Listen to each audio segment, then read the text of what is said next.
Sa pagsasama naming mag-asawa ni Fu Xiaohan, pawang pisikal lang ang lahat at walang pagmamahal. Si Fu Xiaohan ay isang mayamang lalaking hindi ko maabot-abot at mayroon siyang kababata na lagi niyang kasama. Samantalang ako ay parang isang biglang napadpad sa gitna ng mga nagagandahang swan na tulad ng isang pangit na bibe at pilit na itinulak sa isang mundong hindi naman para sa akin. Brother-in-law, nariyan ka ba? Brother-in-law, nariyan ka ba sa loob? Brother-in-law, brother-in-law, nasa loob ka ba? Fu Xiaohan. Brother-in-law.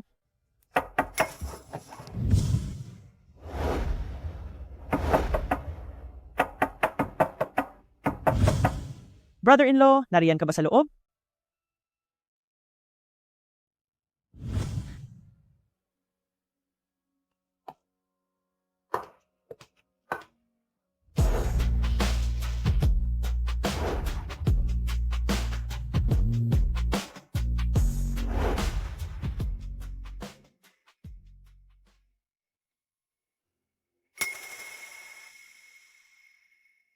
Sa 2 taon ng aming pagsasama, umasa pa ako noon na iba ang trato niya sa akin. Ching-ching, ito ba ang tunay na tagapagmana na kinuha ng nanay mo sa probinsya? Iyong nawalang anak? Mukha siyang tanga. Kahit na mamahaling brand, ang pangit pa rin tingnan ng isuot niya. Paano kung tulungan natin siyang magpalit ng damit? Sige ba? Tutulungan ko siya.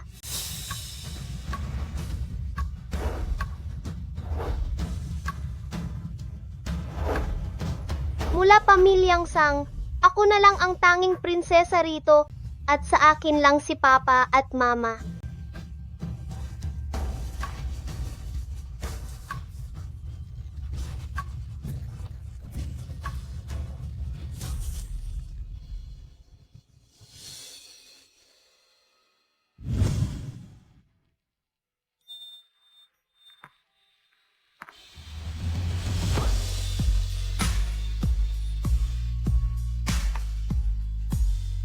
Ayos ka lang ba?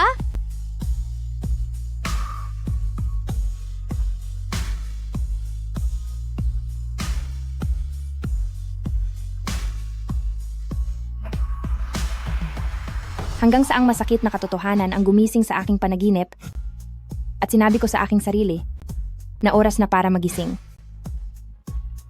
Ma'am, dumating na po si Madam kasama ang doktor. Sige, naintindihan ko.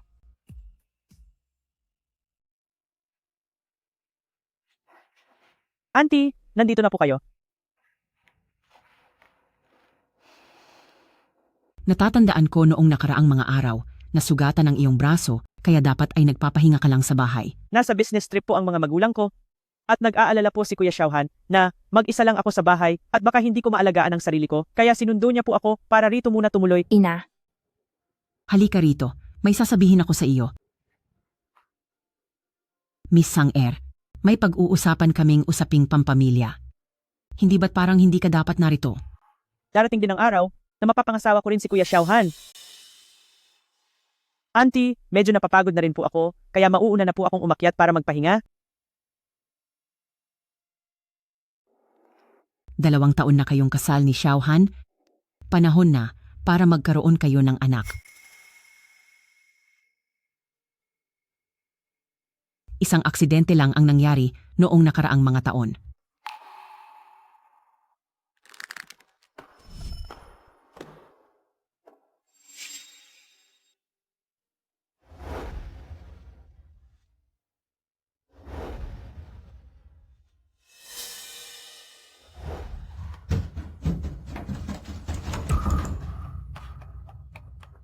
Ate, ayos ka lang ba? Bakit ba hindi ka nag-iingat? ang anak ko, ang bata. Ang anak ko, Nagbuntis na ba si Mrs. Fu dati? opo, Ilang buwan ang nakalipas bago nawala ang bata? 82 araw po. Sige, hindi pa naman ganun kalaki, pero masyadong mahina ang pangangatawan mo. Kailangan mong magpalakas ng mabuti. May iniinom ka bang gamot kamakailan? Meron po. Gamot para hindi mabuntis.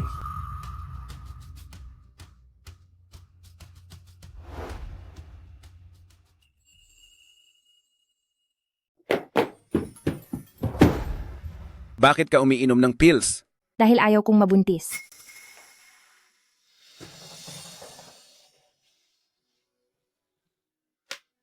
Wala pa sa plano ko ang hindi magkaanak. Alam ko, ang pamilyang Fu ay hindi rin naman kailangan ng isang batang ginang na hindi nanganganak. Fu Xiaohan, mag-divorce na tayo. Divorce? Bakit? Ate, may gusto akong sabihin sa'yo. Alam mo ba noong araw na nawala ang bata sa iyo, kung ano ang ginagawa ni Kuya Xiaohan?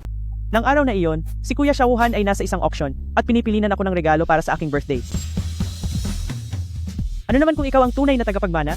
Ako ang mahal ni na Papa at Mama at ako rin ang mahal ni Kuya Xiaohan, isa ka lang namang basura mula sa probinsya. Eh ikaw, anak sa labas. Ikaw!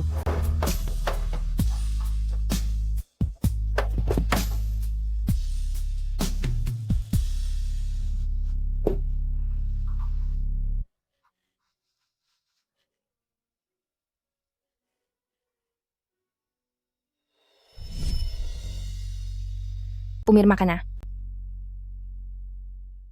Pirmahan mo na ito.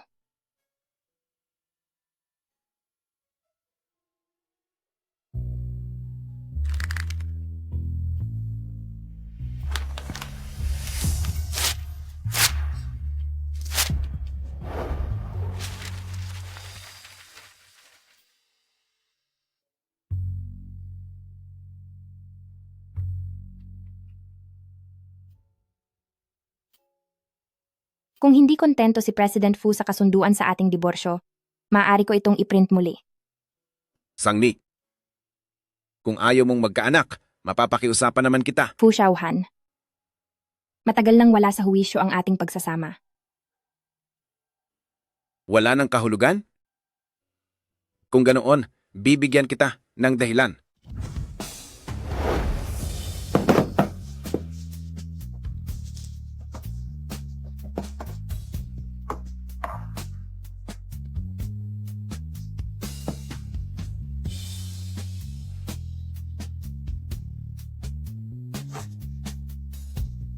Wag na wag mo nang babanggitin ang diborsyo.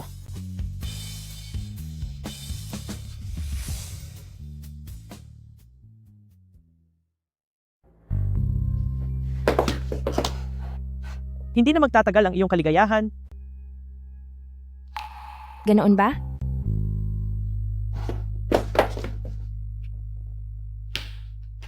President Fu, may dokumento po rito na kailangan ninyong tingnan.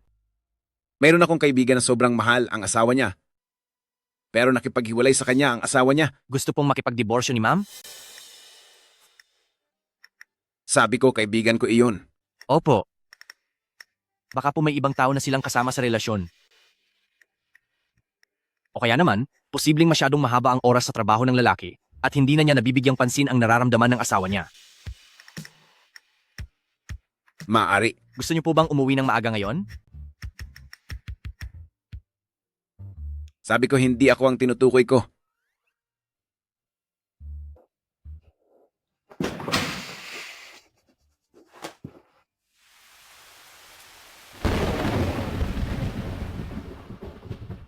Hindi lahat ng pag-ibig ay nagtatapos ng perpekto. Dahil doon, mabuti pang matapos na ang buhay ng bida sa aksidente.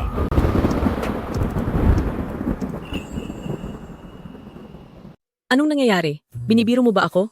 Tungkol sa update kahapon, bakit nabangga at nawala na ang bidang lalaki? Hindi ba malinaw ang pagkakadrawing ko? Lola, wag mo nga akong biruin. Romance manga ang ginagawa natin. Mapupunasan ka. At baka pagbayarin ka ng mga mambabasa niyan. Huwag kang mag-alala. Gagawan ko ng paraan para maitama ang kwento. Talaga? Mabubuhay ba uli ang bidang lalaki? O babalik ba ang panahon? Ay, hindi pwede. Bigyan mo muna ako ng hint. Hindi. Mabubuhay uli ang bidang babae. Lalayo sa mga lalaki. At sisimulan ang bagong buhay. Hindi ba't ang lupit niyon? Aba, hindi ba si Mrs. Fu ito? Ang dalang nito ah. Saan ka pupunta? Gusto mo bang samahan kita? Pasensya na, pero hindi ko kailangan. Hindi convenient. Bakit naman? Baka naman may pupuntahan kang tao na ayaw mong malaman ko. Ang kerida mo? Miss Yuan, nag-aral ka ba? Siyempre naman. Dahil nag-aral ka naman, dapat alam mo na ang paggawa ng kwento ay may kaakibat na parusa at kapalit. Gagawa-gawa ka ng kwento tungkol sa ibang tao, ang mga magulang at guro mo. Paano ka ba pinalaki? Sangni, galing ka lang sa probinsya. Anong karapatan mong pangaralan ako? Wala rin naman akong balak pangaralan ka. Hindi ba't ikaw ang humarang sa harap ko? Ang nambabastos ay talagang kahiya-hiya? Hindi mo ba alam iyon? Ikaw. Xiaoro, Ikaw. Xiaoro. Huwag ka na pong makipag-away kay ate. Ching-ching, hindi lang talaga patas ang trato sa iyo. Sangni, bakit napakayabang mo? Kung hindi lang dahil kay Ching-ching na ibinigay sa iyo ang Fu Xiaohan, magiging ganyan ka ba ngayon? Xiaoro, huwag mo nang ituloy yan. Ate, patawad po. Ching-ching, hindi mo kailangang humingi ng tawad sa kanya. Siya naman ang naunang mang-insulto sa akin. Siguradong hindi sinasadya ni Sister Xiaoru yon. Baka dahil lang kahapon, nagsama si Aunt Fu ng doktor para suriin si ate. Sabi raw kasi ay hindi maayos ang lagay niya, kaya siguro mainit ang ulo niya. Ha ha ha, iyon pala ang dahilan. Siguradong ang gamot na kinuha para kay Mrs. Fu ay para sa hirap magkaanak, hindi ba? Hay, naaawa talaga ako kay President Fu. Bukod sa napilitan siyang pakasalan ang babaeng hindi niya mahal, mukhang malas pa siya. Dahil lumalabas na baog pala ang napangasawa niya. Bakit ka tumatawa?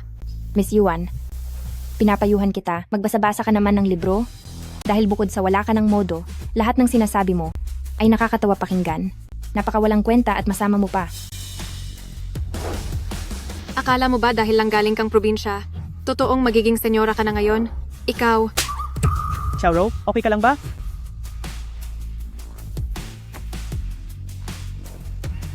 Sangni.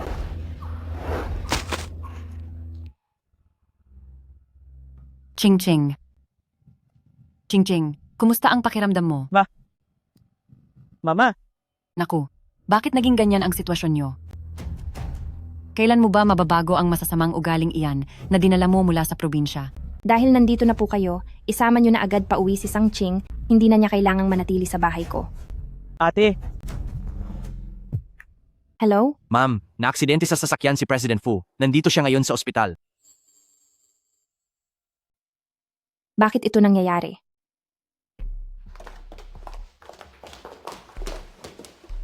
Sangni bilang asawa niya, paano mo ba inalagaan si Xiaohan? Bakit hinayaan mong mangyari ang malalang aksidenteng ito? Lola, wag mo na po sanang sisihin si ate. Naging abala kasi si ate kamakailan para sa paglalathala ng kanyang comics, kaya hindi na niya nagawang asikasuhin si Kuya Xiaohan. Kamusta na po pala ang lagay ni Kuya Xiaohan? Anong comics? Iyan na naman ang mga walang kwentang bagay na iyan. Huwag na kayong magingay. mag-ingay. Kailangang maging tahimik sa loob ng kwarto.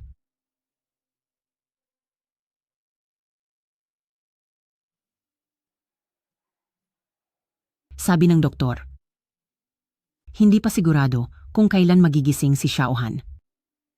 Ma, siguradong magigising siya. Bumalik muna kayo para makapagpahinga. Ako na muna ang bahalang mag-alaga sa kanya rito.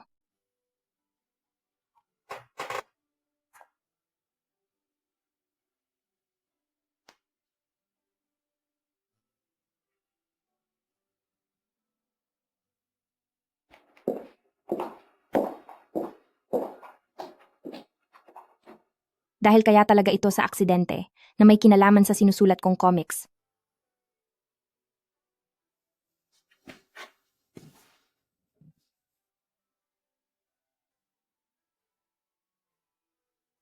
Sa kwento, matapos ang aksidente ng bida, kaunting galos lang ang tinamo niya.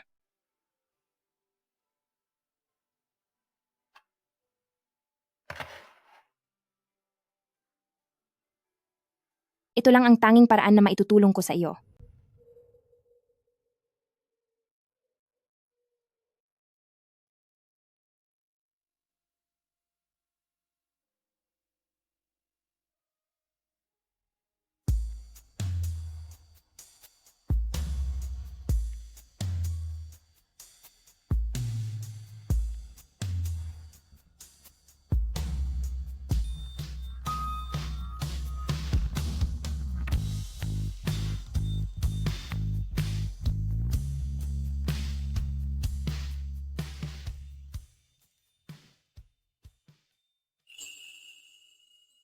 Gising ka na.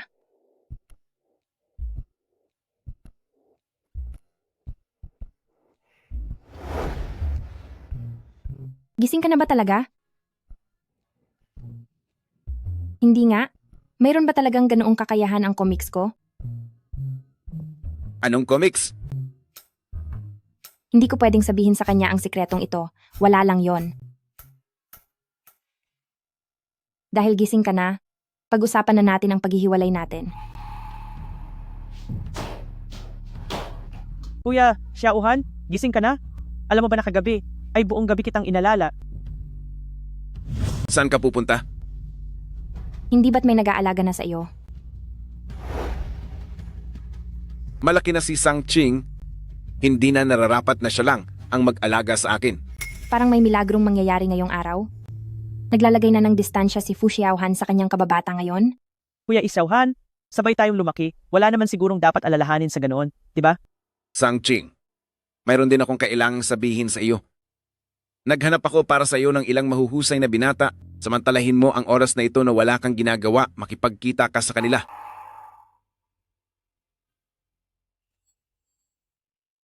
Hindi ko pa gustong isipin ang tungkol sa bagay na iyan sa ngayon. Napag-usapan na namin ito ng iyong mga magulang at sumasang-ayon sila sa aking pananaw. Bilang isang perpektong kapareha, hindi ka dapat nagpapaasa sa lahat. Dapat mong panatilihin ang hangganan sa pagitan mo at ng ibang babae.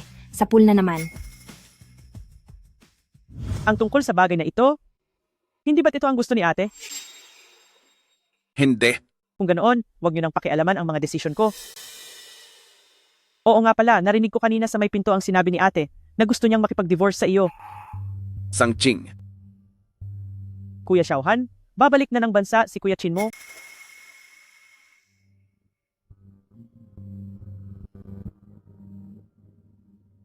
Nabalitaan kong si Kuya Kin mo ay naging matagumpay sa labas ng bansa.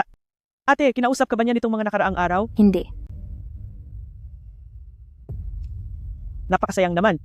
Noon sina ate at Kuya Chin mo ang pinakamalapit sa isa't isa. Akala ko pa naman. tama na. Isang anak sa labas lang ni Pamilya Kin. Walang dahilan para pag-usapan siya.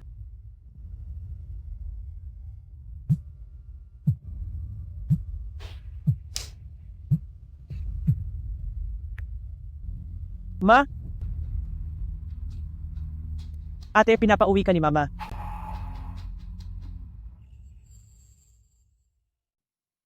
Lumuhod ka. Ano po ang ginawa kong mali? May nagawa ka bang tama? Sino ka ba sa tingin mo? Nakipag-away ka sa harap ng maraming tao. Ay, Mommy, wag na po kayong magalit. Ate, siguradong hindi niya sinasadyang gawin iyon, kaya sana. Huwag kang makialam. Bakit? Hindi na ba kita pwedeng utusan ngayon? Alam ko na. Noong una pa lang, hindi na sana kita kinuha at ibinalik dito. Ate, humingi ka na lang ng tawad kay Mommy.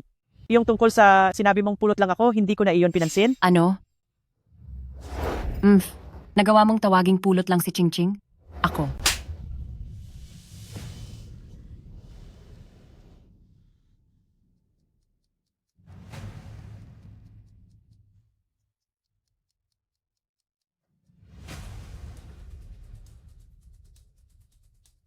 Oo, ako ang nagsabi niyon. Ikaw. May mali ba sa sinabi ko? Totoo namang ampon lang siya at walang pinagmulan. Alam ko na palagi ninyong nararamdaman na siya ang tunay na anak ng pamilyang Sang. Pero pasensya na. Ako ang may dalang dugo ninyo. Kaya kahit ayaw ninyong tanggapin, anak niyo pa rin ako. Sa aking pagkatao, nananalaytay ang inyong mga gene. Kasambahay Lee. Ihanda ang parusa ng pamilya. Hawakan niyo siya. Bitawan niyo ako.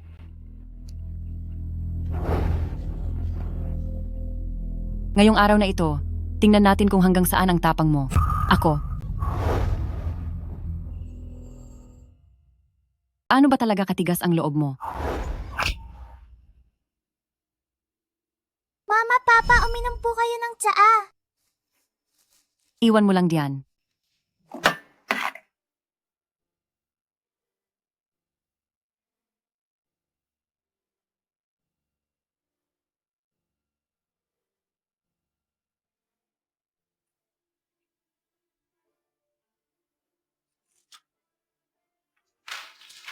Hindi ba dapat ay dalhin natin siya para magpa-test sa malubhang sakit? Pagkatapos ng lahat, halos bastusin siya ng kaniyang ama-amahan.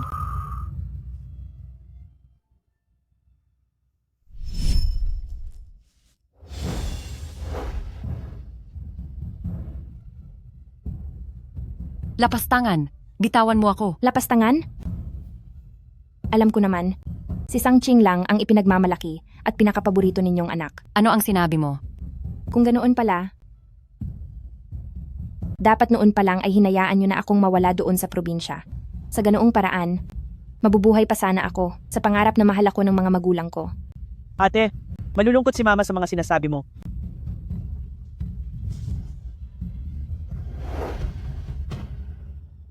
Lahat kayo, bitaw.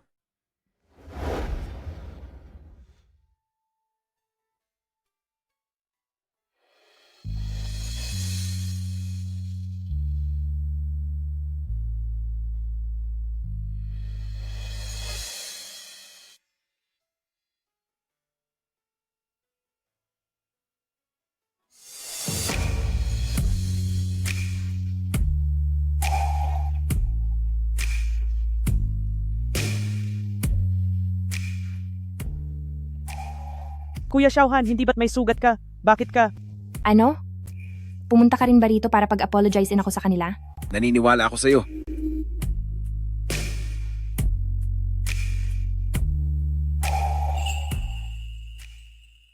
Ikaw ang aking asawa. Naniniwala ako sa iyo.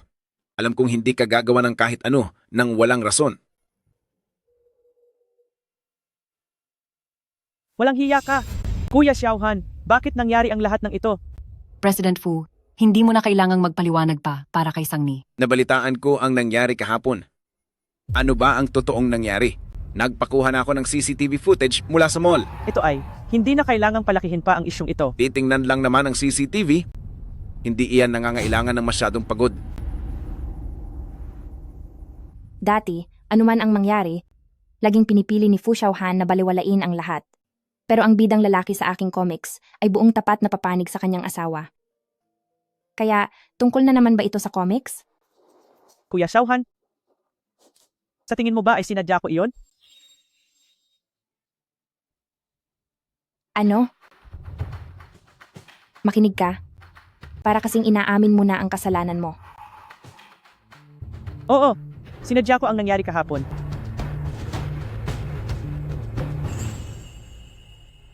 Sinadya ko po ang lahat kahapon. Mami, sorry po. Kahapon, totoong sinadya ko talagang matumba. Pero wala po akong ibang magawa. Nag-aaway na sina Ate at Yuan Ru. Hindi ko po talaga sila mapaghiwalay. Tapos kumukuha pa ng litrato ang lahat ng tao sa paligid. Natakot ako na baka ipadala nila ang mga kuha sa media. Si Ate pa naman ay ang Madam Fu.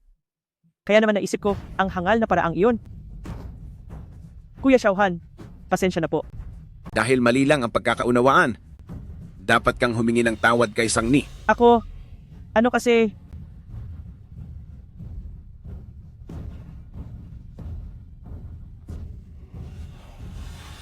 Ate, pasensya na. Ginawa ko lang naman ito para sa ikabubuti mo.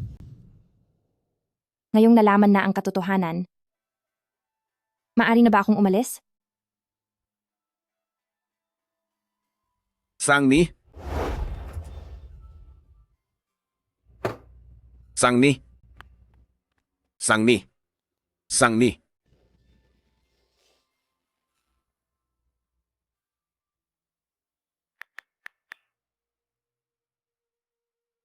Ginawa ko na ang lahat ayon sa kagustuhan niya. Pero bakit umalis pa rin siya? President Fu, hindi mabubura ng isang iglap ang matagal ng galit. Masama po ang loob ni Mrs. Ano? Anong ibig mong sabihin? Maapektuhan ng comics mo ang asawa mo? Oo. Masyado itong hindi ka panipaniwala. Sa tingin ko dapat kang sumaya. Ang bidang lalaki sa comic book mo ay matamis at nakapagpapagaling. Ginawa mo siyang gaya ng pinapangarap mo. Di ba maayos iyon? May lamat na talaga sa pagitan namin. Kung gagawin ko siyang ayon sa gusto ko, hindi ko na alam kung siya pa rin ba iyon. Kung may lamat, dapat itong ayusin. Hindi mahalaga kung siya pa rin iyon. Ang importante ay nagkaroon ka ng isang maalaga, mabalasik, at gwapong mayamang asawa. Ang asawa mo ay isa sa mga kilalang bilyonaryo sa buong bansa. Ito ang pinapangarap ng maraming babae na makasama habang buhay. Sangni! Anong pagkakataon nito? Maayos din naman siya. Ang liit nga ng mundo. Bukas ng gabi, magluluto ng party si Pamilya Kin para sa akin. Gusto mo bang pumunta? Pumunta ka na. Matapos ang lahat, 5 oras akong naghintay sa iyo sa airport noong isang araw. Ngunit hindi mo ako sinundo. Kinmo, may asawa na ako. Alam ko. Kaya ang tanong, si Fu Xiaohan ba ang hindi pumayag na pumunta ka? Balita ko sa inyong dalawa. Sangni, narito na ako para sunduin ka pa uwi.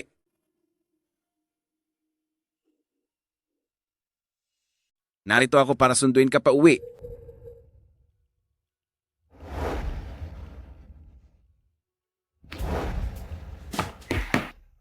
Wow! 2 lalaking nag-aagawan sa isang babae. Napakapanapanabik. Tungkol sa imbitasyon ni Young Master Ken, pupunta kaming mag-asawa. Gabi na, kailangan nang umuwi ng asawa ko para magpahinga. Sangni, ito ang cake mo. Wag na, nagbago na ang panlasa ng asawa ko.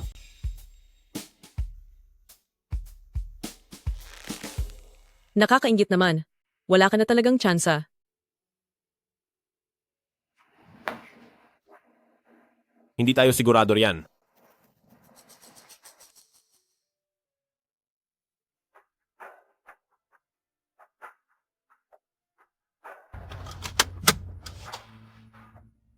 President Fu, dahil wala namang ibang tao rito, huwag ka nang magpanggap na parang sweet na mag-asawa tayo. Mag-asawa naman talaga tayo. Huwag mong kalilimutan na ang kasunduan sa kasal natin ay base lamang sa huling habilin ng papa mo.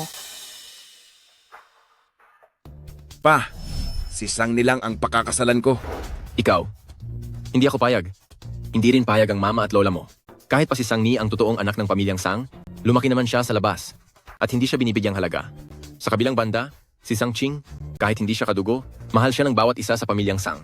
Naiintindihan mo ba? Naiintindihan ko po. Pero pa, tinuturing ko lang na little sister si Sang Ching. Ang tunay kong mahal ay si Sang Ni. Kung hindi kayo papayag, mas mabuti pang wag na lang ako magpakasal. Ikaw,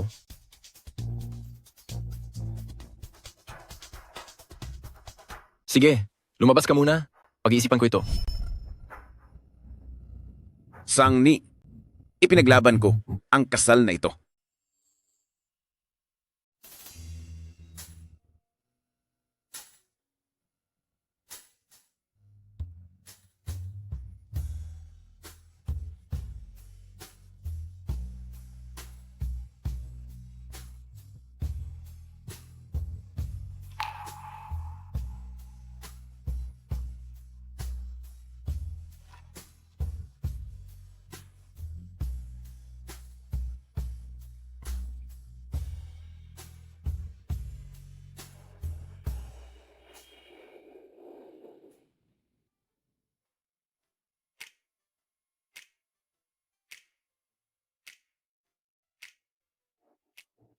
Ngayon lang nangyari ito, na binuhat ni Sir ang asawa niya pauwi. Tama ka po.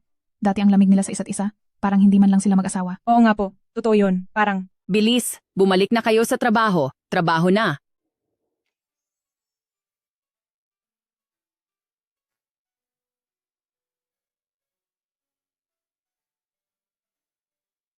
Hindi mukhang mag-asawa. Mukhang hindi naging sapat ang pag-aalaga ko.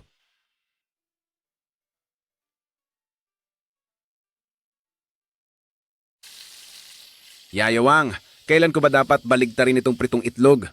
Ayos na po siguro iyan. Bilis, bilis! Baligtarihin nyo na. Binaligtad ko na po. Sige po, maingat lang, baka mapasok kayo. Sige po, baligtarin nyo lang. Anong ginagawa mo? May nagawa bang masama ang kusina sa iyo? At ganyan mo sirain iyan? Gising ka na pala? Umupo ka muna doon. Ipinagluluto kita ng agahan.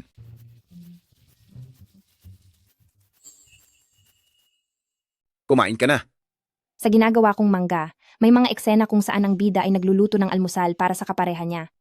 Pero wala pang eksena kung saan ang bida ay naglalagay ng lason sa pagkain.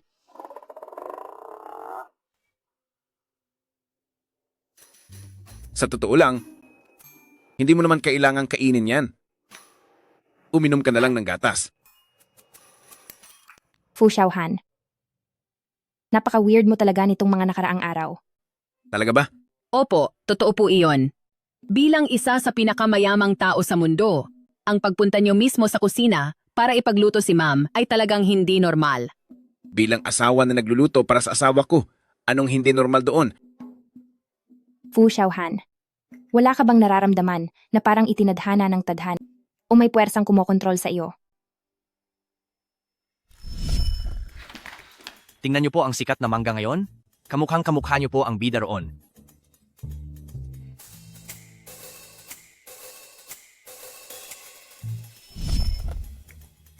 Hindi totoo yan.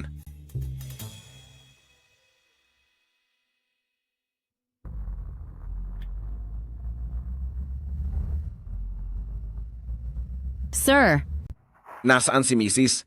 umalis na po si ma'am. Kuya Xiaohan. Akto at papunta rin ako sa party.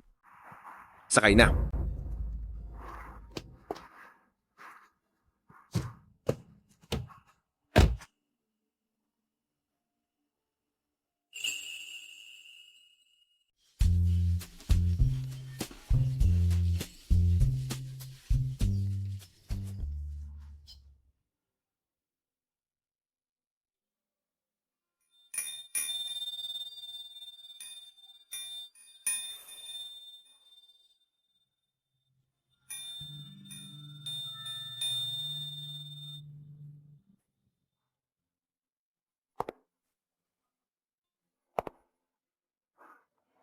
Napakaganda naman. Wow, ang ganda talaga. Oh, nagawa mo pang pumunta dito? Kinakausap kita, hindi mo ba ako nakikita? May kailangan ka ba? Anong klaseng tingin yan? Paano mo akong nagawang tingnan ng ganyan? Bakit? Gusto mo bang makipag-away ngayon? Xiaoni, dumating ka pala. Sabi ko pa naman susunduin kita. Napakagarbo ng pagtitipon na ito. Impossible namang hindi ko mahanap ang lugar na ito. Halika na, sa pagbalik ko dito sa bansa, sinadya kong magsama ng isang pastry chef. Ang mga cake na ginagawa niya, siguradong magugustuhan mo ang lasa.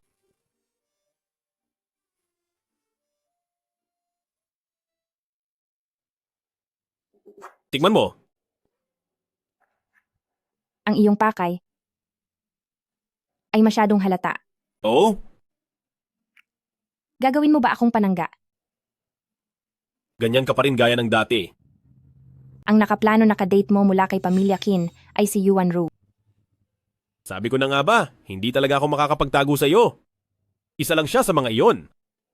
Oo pala. Hindi mo ba kasama si Fu Xiaohan na pumunta rito? Siya. Masyadong busy ang taong iyon. Ganoon ba? Tingnan mo kung sino ang dumarating.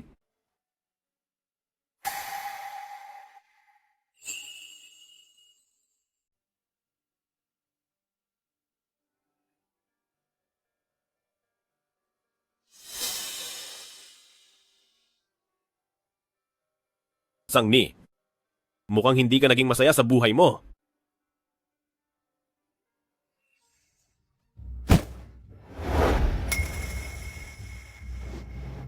Kuya Xiaohan, pwede mo ba akong alalayan?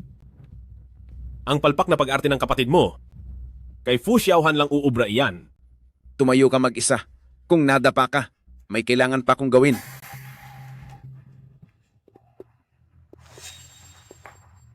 Congratulations. Salamat, President Fu. Kuya Qin mo, matagal na rin tayong hindi nagkita. Ate, bakit hindi mo hinintay si kuya at mag-isa ka lang pumunta rito? Wala lang.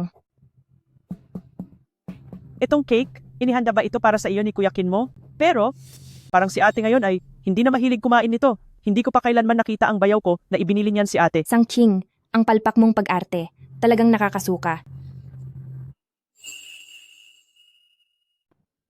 Bakit mo naman sinasabi ang ganyan tungkol sa akin, ate? Ang Ching, masyadong madami ang sinasabi mo. Pasensya na po, pupunta lang ako sa banyo. Sasamahan kita.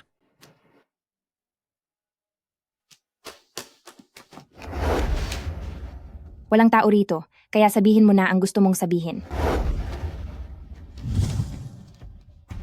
Masarap ba ang cake?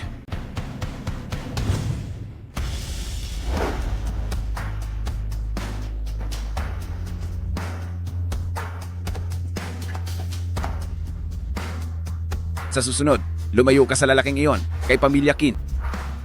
Paano naman ikaw? Pwede mong gawin ang gusto mo pero ako ay hindi? Nagkataon lang na nagkita kami ni Sang Ching. Napakalaking pagkakataon naman.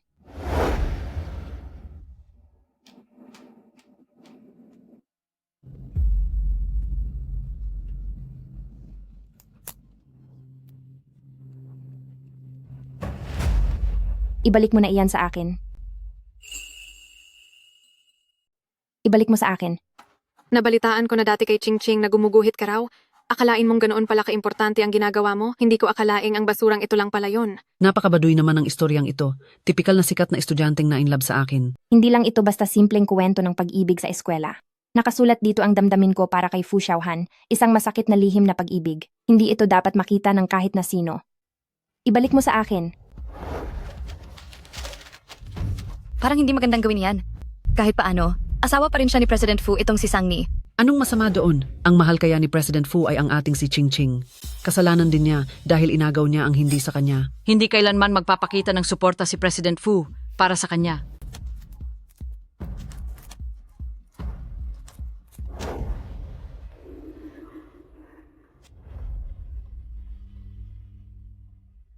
Bilang asawa ng isang Fu, kailangang maging formal sa harap ng mga tao. Kahit pahirapan at parusahan ka namin ngayon, hindi ka makakalaban.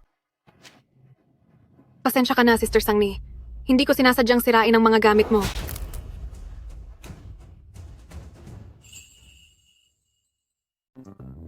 Hindi sa lahat ng pagkakataon ay mapapatawad ko ang paghingi ng paumanhin.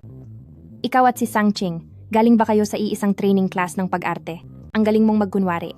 Bakit nagawang manakit ni Mrs. Fu sa harap ng maraming tao? Anong nangyayari?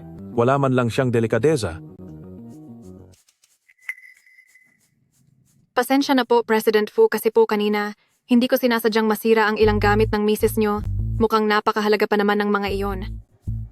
Pero hindi naman po tama na manakit siya. Kuya, sa tingin ko ay hindi naman sinasadya ni ate. Baka nadala lang siya ng kanyang galit. Ano kaya kung hinga na lang ni ate ng paumanhin si Xiao Rou para matapos na ang lahat ng ito? Napakamaunawain talaga ni Miss Sang Er. Nagagawa pa niyang ipagtanggol si Mrs. Fu. Ang tunay na anak na nakuha ni Pamilyang Sang ay napakabastos. Mula sa probinsya, kaya siguro walang pinag-aralan. President Fu.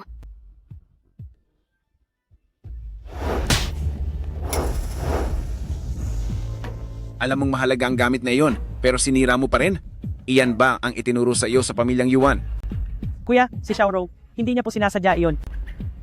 Ang comic manual na ito, sa bahay ko lang ito nakita. Bakit ito napunta rito?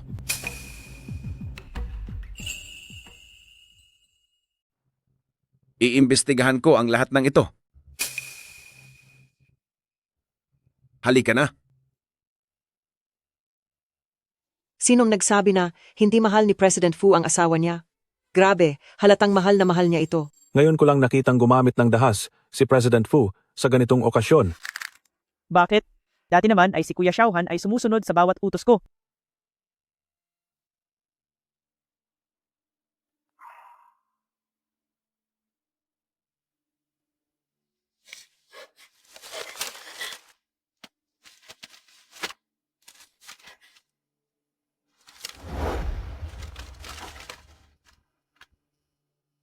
Ibalik mo yan sa akin. Patingin lang ako.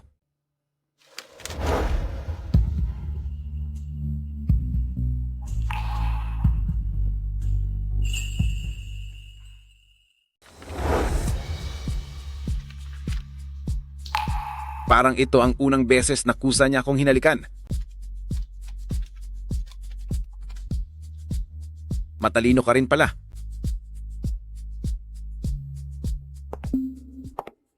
Walang hiya kang bata ka. Gusto mo bang kaming mga pamilya Fu ay mapahiya ng husto? Sang Ni, alam kong may dahilan kung bakit mo ginawa iyon. Pero kailangan mong tandaan, kahit na kailan, ang paggamit ng dahas ay pinakahuling opsyon. Anong dahilan? Wala siyang modo, isa siyang ligaw na bata. Kung hindi dahil sa pagpilit mo noon, bakit ko siya papayagang tumira rito? Noon, sinunod lang ni Xiaohan ang huling testamento. Pero ngayon, ang pagsasama nila ni Sang Ni ay dapat nang matapos, di ba? Sang Ni, humingi ka na ng paumanhin kay Lola. Dali, humingi ka ng tawad.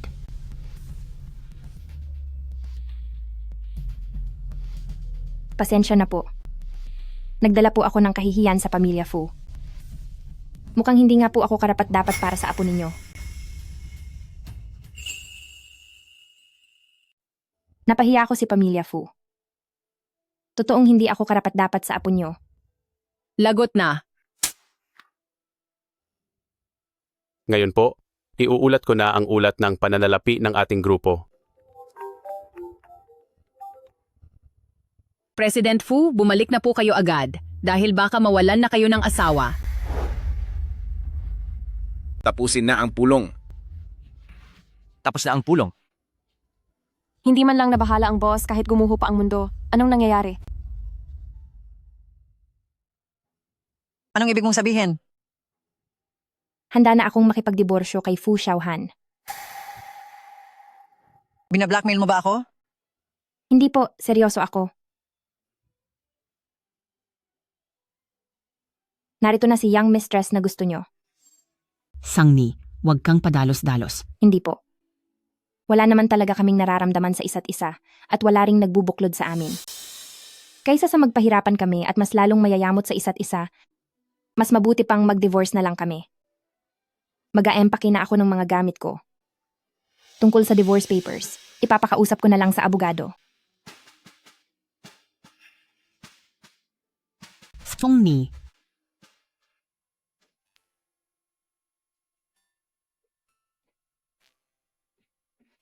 Ma'am.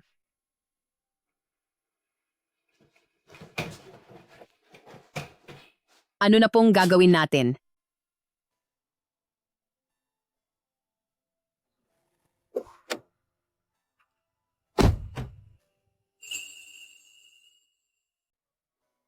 Sige na po Lola, huwag na kayong magalit.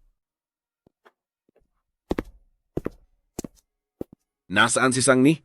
Bakit mo siya tinatanong? Malas ang babaeng iyon. Tinatanong ko kayo, nasaan si Sangni? Anong klaseng pag-uugali yan? Kuya Xiaohan si ate ang kusa at gustong umalis. Matagal namin siyang pinigilan at pinayuhan, pero pinilit pa rin niyang makipagdiborsyo. Kahit ano pa ang mangyari, ang lola ay nakatatanda sa atin. Ang pakikipag-usap mo ng ganyan sa lola ay siguradong mali. Dati itong si Fu Xiaohan ay hindi kailanman nagtaas ng boses sa akin. Nalason lang siya ng masamang babaeng si Sangni. Lola, iginagalang ko po kayo palagi. Mabuti po ang pakikitungo ko sa inyo. Pero hindi ito dahilan para apihin ang asawa ko. Si Sangni ang huling pasensya ko. Kung sino man ang bumangga sa akin dahil sa kanya, ay lalayuan ko at hihiwalayan ng ugnayan.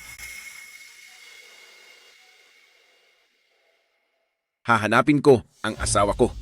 Yayawang ihatid mo na sina Lola pa uwi. Sa tingin ko ay ayaw silang makita ng asawa ko. Sa wakas ay natauhan na rin ang batang ito. Halina po kayo, Miss Sang-er at Madam Fu.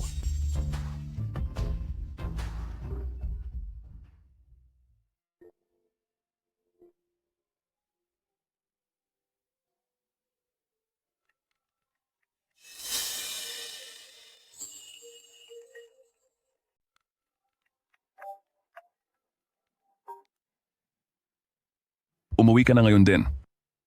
Bakit mo po ako hinahanap? Isasama kita kay Pamilya Fu para humingi ng tawad. Isipin mo na lang na walang nangyari ngayong araw. Ayoko po. Ang makipagdiborsyo kay Fu Xiaohan ay matagal ko nang pinag-isipan. Sa 3 taon ng aming kasal, kung gaano karaming pabor ang nakuha mo kay Pamilya Fu, hindi ko na kailangang sabihin, alam mong mas higit pa kaysa sa akin, di ba? Isipin mo na lang na ito ang pambayad ko para sa lahat ng taon na pagpapalaki mo sa akin.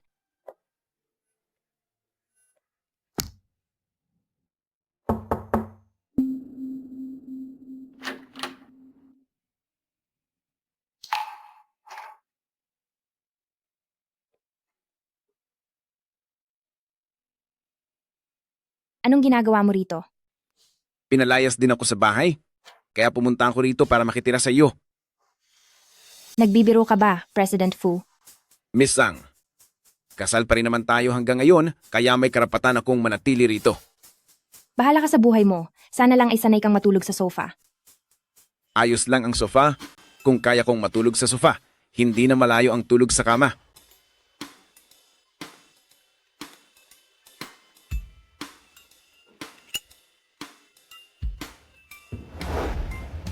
Bawal ang manigarilyo rito. Sige. Naitago pa pala niya ito.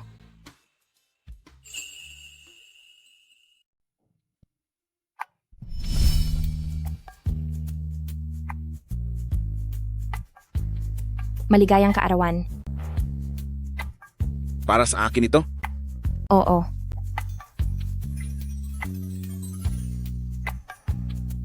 Salamat.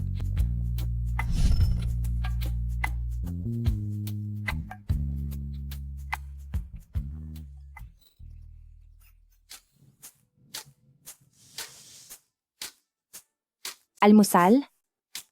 Mahal pa rin talaga ako ni Shawnee.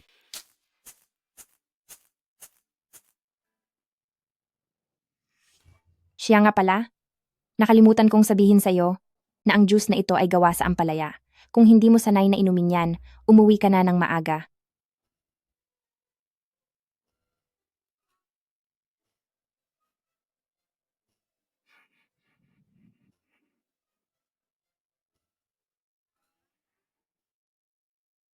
Sinasabi niyo po bang kaninang umaga ay pinaghandaan kayo ni Mrs. ng ampalaya juice? Ibig bang sabihin niyon ay may hinanakit siya sa inyo at parang hindi po kayo welcome doon? Imposible. Sigurado akong iniisip ni Mrs. na masyadong madami ang trabaho ko at baka na-stress na ako. Hi, nag-update na ba si Mrs. ng comic niya?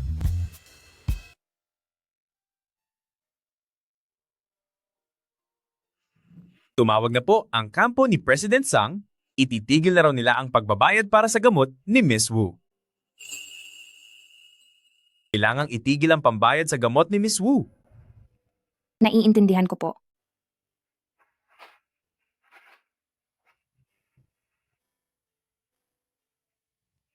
Ma, 8 taon na ang nakalipas.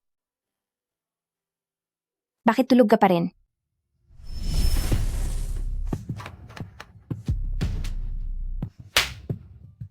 Pinalaki kita ng ganito. Ano ba namang masama kung hawakan kita ng sandali? Halika rito sa akin. Napakaganda talaga ni Yueyu. Wag! Pahawak lang kay tatay. Huwag! Ayoko. Wag. Sandali lang. Sabi ng hawakan lang. Mama!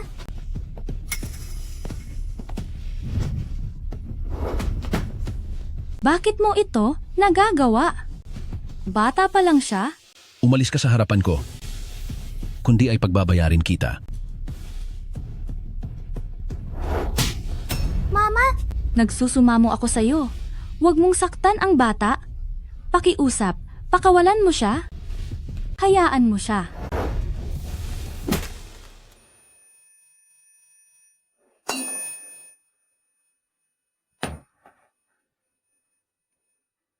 Mama?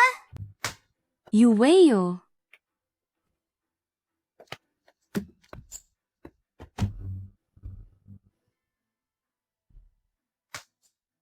Mama?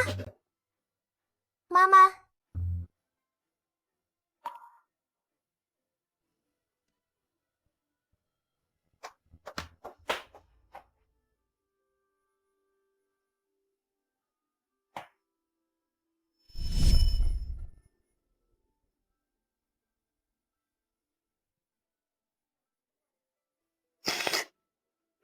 Miss na talaga kita.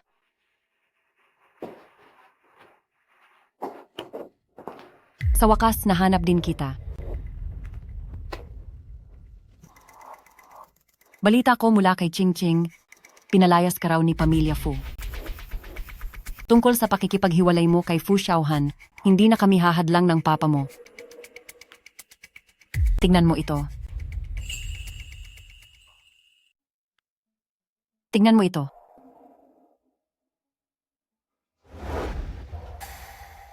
Pag-isipan mong mabuti. Kung wala ang pamilyang Sang, hindi mo man lang mababayaran ang kanyang mga bayarin sa ospital. Anong ibig mong sabihin? Ito ang anak ni Pamilya Zhao, 30 taong gulang na siya. Nababaliw ka na ba? Kahit ang mga papeles ko para sa diborsyo ay hindi pa tapos. Ate, ginagawa ito ni Mama para sa ikabubuti mo? Kung hindi ako nagkakamali, ang Ginoong Zhao na iyan ay isang pilay. Ano naman kung pilay siya? Ngayon alam mong hindi maganda ang kalagayan niya? Bakit mo pa gustong makipagdiborsyo kay Fu Xiaohan? Alam mo ba kung gaano karaming tao sa ating grupo ang naghihintay sa inyong paghihiwalay para lang pagtawanan kayo? Ate, para sa isang babaeng gaya mong hiwalay sa asawa, ang maikasal kay Pamilya Zhao ay isa ng napakagandang swerte. Lumabas kayo. Anong sabi mo? Puputulin ko na ang ugnayan ko sa pamilyang Sang. Kung hindi pa malinaw ang sinabi ko noon. Sasabihin ko ito sa mga mamamahayag, ilalathala ko ito para malaman ng lahat nang hindi na kayo mag-alala pa na mapapahiya ang pamilyang Sang dahil sa akin. Ikaw. Suwail kang anak.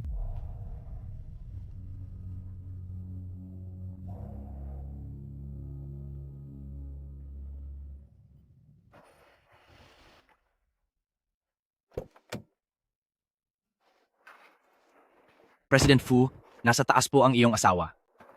Ibigay mo na iyan sa akin. Ako na lang ang aakyat ng mag-isa.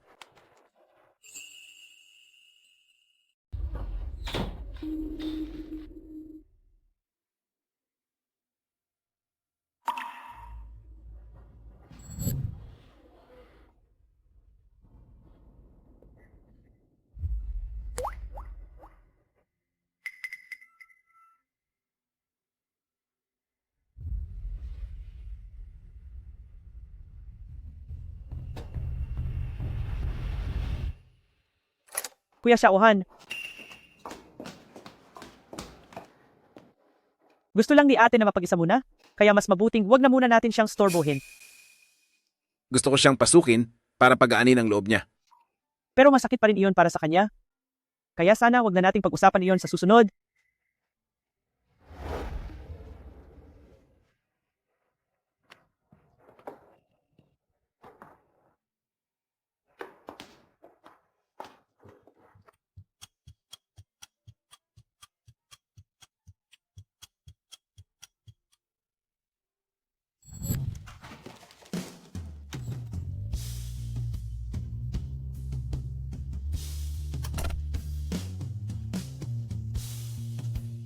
Bumili ako ng cake.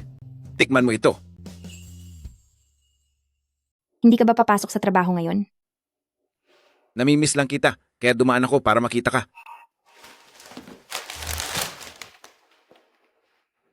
Anong nangyari sa mukha mo? Wala lang ito. Kahit kailan, pwede kang magtiwala sa akin. Huwag kang mag-alala. Nandito ako para sa'yo. Bakit lagi kang ganito? Sa tuwing may problema ako, palagi kang sumusulpot. Pero, Anong pero? kasi, natatakot akong mas mahulog sa mas malalim na kapahamakan. Ate, anong masasabi mo? Binigay ito sa akin ni Kuya Xiaohan, maganda ba? Sa ginanap na auction kamakailan, isang napakamahal na pigeon blood red diamond ang naibenta. Ayon sa balita, ito ay nakuha ng presidente ng Fu Group na si Fu Xiaohan. Alam mo ba, noong araw na nawala ang anak mo, kung ano ang ginagawa ni Kuya Xiaohan? Si Kuya Xiaohan ay nasa auction at pinipilinan ako ng regalo para sa birthday ko. Pero magdidiborsyo na tayo.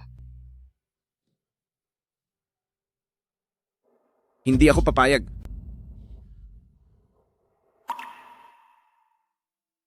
Isa kang mayaman na may bahay. Bakit kailangan mong kumuha ng advance sa bayad sa pagsusulat? Ngayon, hindi na ako ganoon. Magdidiborsyo ka pa rin ba? Mahal mo pa ba ang asawa mo? Dahil ang mga gawa mong kwento ay may kakaibang kapangyarihan, bakit hindi mo subukang gamitin ang iyong comic para buksan ang kanyang puso? Para kusa niyang sabihin sa iyo ang katotohanan. Totoo ngang niloloko lang ng tao ang kanyang sarili. Kahit nakita na ang katotohanan, ang gusto pa ring makuha ay ang sagot na nais niyang marinig.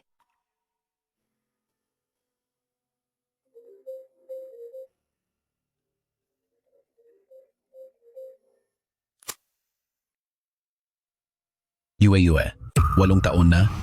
Na-miss mo ba si Papa? Sabik na ako sa iyo. Tingnan mo, hindi ba't ang unang ginawa ko pagkalabas ay ang kontakin ka agad? Nandiyan ka sa Rongcheng ngayon, di ba? Mabuti naman, malaking lungsod. Pupunta na ako riyan para hanapin ka. Ah,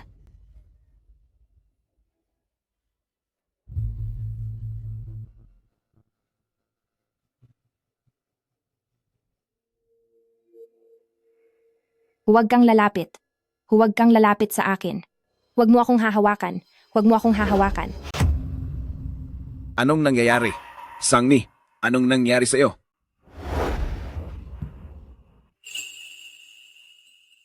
Nagkaroon ka ba ng masamang panaginip?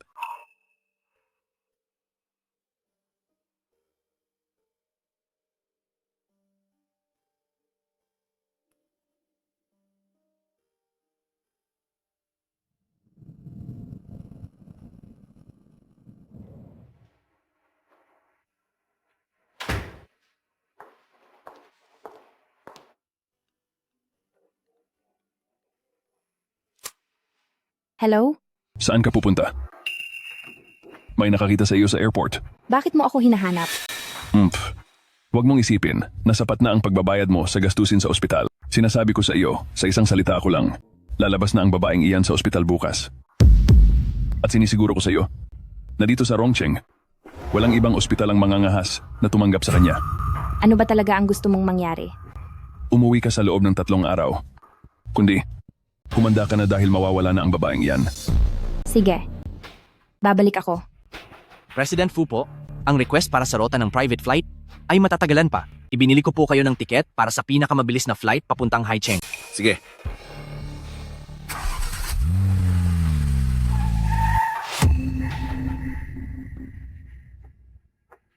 President Fu, ganun ba? Ako si Yu. Hindi. Ako po ang ama ni Sangni. Ako ang tatay ni Sangni. Totoo nga ang sinasabi nilang napakaguwapo ni President Fu. Mas guwapo ka pa kaysa sa nakikita ko sa mga pahayagan. Kakarating ko lang dito sa Rongcheng. Ang totoo ay gusto ko sanang hanapin si Sangni, kaso hindi ko siya makita. Hindi ko akalaing magkakasalubong pala tayo, President Fu. Aba, talaga namang napakalaking pagkakataon nito. President Fu, mahuhuli na po tayo sa biyahe ng eroplano. May kailangan pa akong asikasuhin. Kokontakin na lang kita mamaya. Teka, sandali lang. Ipaandar mo na ang sasakyan. Teka, ano? Pwe, walang modo. Hindi man lang ako naasikaso.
President Fu, may lagnat lang po talaga si ma'am.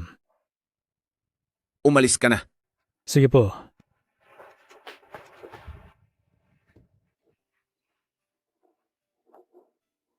Trangkaso lang naman ito. Hindi na kailangang magpalaki pa ng balita. Bakit ka nagpunta rito ng mag-isa? May business trip ako. Ikaw? Huwag mong sabihing pumunta ka talaga rito para hanapin ako. Oo. Napakapatawa mo naman. Magpahinga ka na ng mabuti.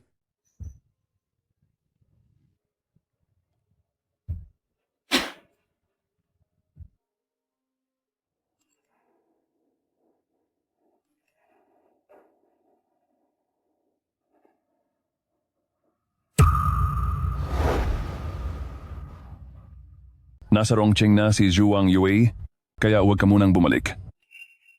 Kapag hindi ka nagpakita sa akin, maniwala ka man o sa hindi, pagbabayarin ko ang nanay mo. Gising ka na ba? Gusto ko nang bumalik sa Rongcheng.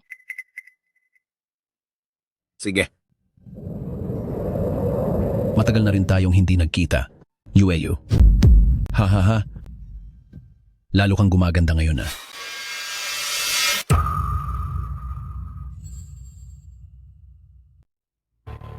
Ano bang ginagawa mo? Ako ang tatay mo. Ano bang kailangan mo sa akin? Yue, huwag ka namang maging napakawalang puso. Nasa pamilya ka na ng pamilyang Sang. Ngayon, at naging isang donya na. Pero hindi mo pa rin dapat ako pabayaan. Anong ibig mong sabihin? Gusto mo bang bigyan kita ng pera? Ang halagang ito para sa iyo ay baka maliit na bagay lang, di ba? Hindi ba't pinuntahan mo na si Sanglin? Hindi ka ba niya binigyan ng pera? Iyong tatay mo na yon. Napakakuripot talaga niya. Naubos na ang laway ko sa kapapakiusap, pero binigyan lang ako ng ilang daang libong dolyar. Ang halagang iyon ay hindi man lang sapat para makabili ng bahay. Wala akong pera. Pumunta ako rito ngayon dahil gusto kong sabihin sa iyo na wala na tayong anumang ugnayan sa isa't isa. Umaasa ako na hindi mo na muling guguluhin ang buhay ko. Ngayong mayaman at matagumpay ka na, ayaw mo nang kilalanin ang tatay mo mula sa probinsya. Ganoon ba? Sangni, iyan ang pangalang ibinigay sa iyo ng mga pamilyang Sang. Sinasabi ko sa iyo, sa tingin ko ay ikaw pa rin si Zhuang Yue. Kapag hindi mo ako binigyan ng pera ngayon, ibubunyag ko ang lahat ng nangyari noon sa lahat ng tao. Titingnan natin kung paano ka patitingalain bilang donya ng mga pamilyang Sang. At kung gugustuhin ka pa ni Pamilya Fu. Hindi ba si Madam Fu yan? Oo nga, siya nga. Sino kaya yung kasama niya? Sige, magsumbong ka kung gusto mo.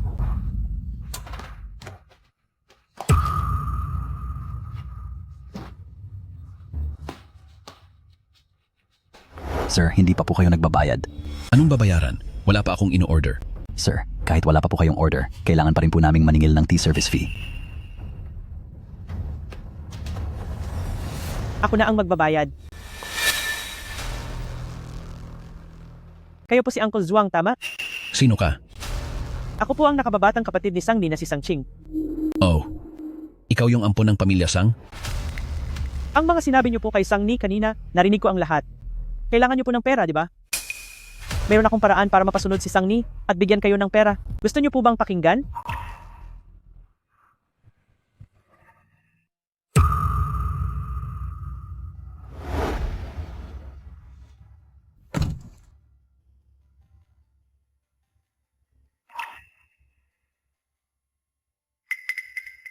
Sakay na sa kotse.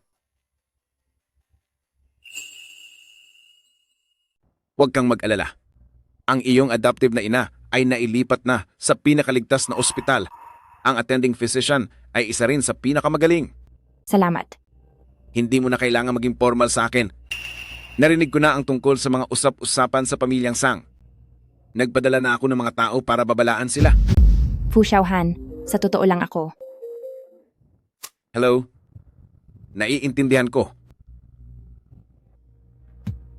Kaarawan mo na bukas. May inihandang party para sa iyo ang pamilyang Sang bukas ng gabi at inimbita rin nila ang aking ina at lola. Kung hindi mo gusto, tatanggihan ko sila. Malaki na ang naitulong niya sa akin. Kaya hindi ko maaaring mapahiya ang mukha ni Pamilya Fu.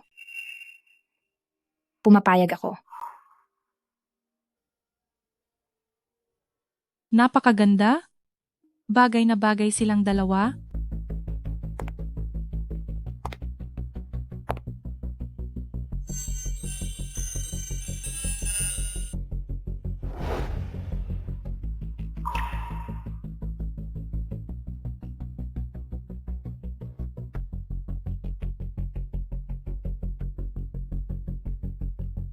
Walang hiya ka. May inihanda akong malaking regalo para sa iyo. Maghanda ka ng tanggapin ito.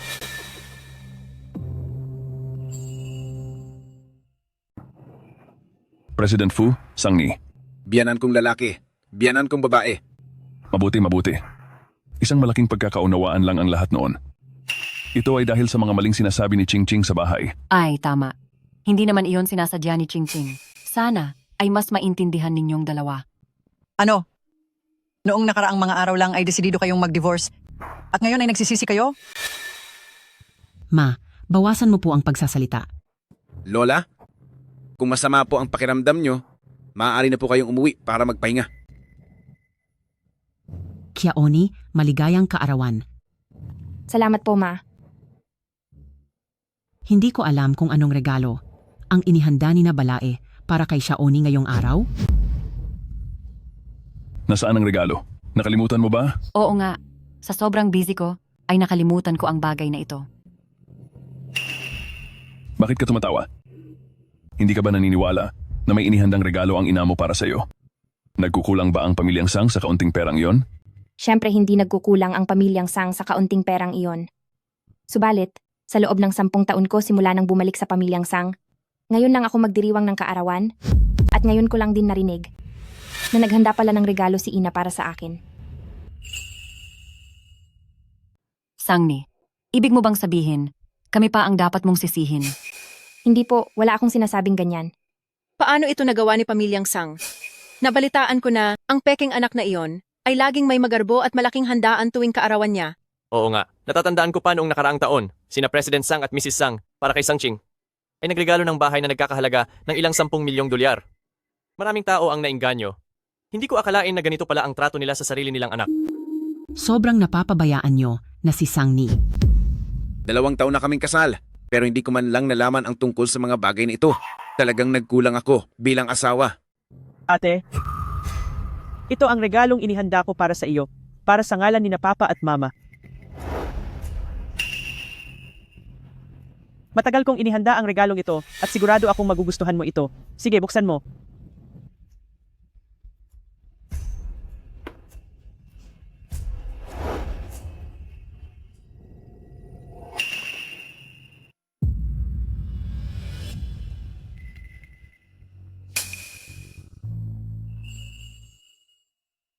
Bakit? Hindi mo ba gusto? Alam mo ba noong araw na mawala ang bata sa iyo, kung anong ginagawa ni Kuya Xiaohan? Si Kuya Xiaohan ay nasa isang auction, pinipili ang panregalo sa birthday ko. Diyos ko, ito ay isang pigeon blood ruby. Napakalaki nito. Siguradong nagkakahalaga ito ng 10 milyong dolyar. Higit pa doon, mabilis tumaas ang halaga ng mga ganitong hiyas. Ang presyo ng batong ito ay higit na sa 100 milyong dolyar. Mahusay itong ampon na anak ng pamilya Sang. Nagagawa niyang magbigay ng ganitong kamahal na regalo. Mukhang napakabait niya talaga kay ate. Maganda ang hiyas na ito. Pero ayoko sa mga gamit na ng iba. Ate, ikaw. Sangni, huwag kang gumawa ng gulo. Sangni, paano mo nagagawang hiyain ang iyong kapatid at tanggihan ang mabuting loob niya sa harap ng maraming tao? Sangni, ang pigeon blood ruby na ito ay isang kayamanan na hindi mo pa kailanman nakita. Mabuti pang tanggapin mo na lang ito habang maayos pa ang lahat. Sa tingin nyo ba, dapat ko itong tanggapin? Sa madaling salita, ibinigay na niya iyon sa iyo. Itapon mo na lang kung ayaw mo. Itinuturing ko itong kayamanan, ginawa ko lang iyon para hiyain siya, pero wala akong balak na ibigay talaga ito sa kanya. Ganoon ba?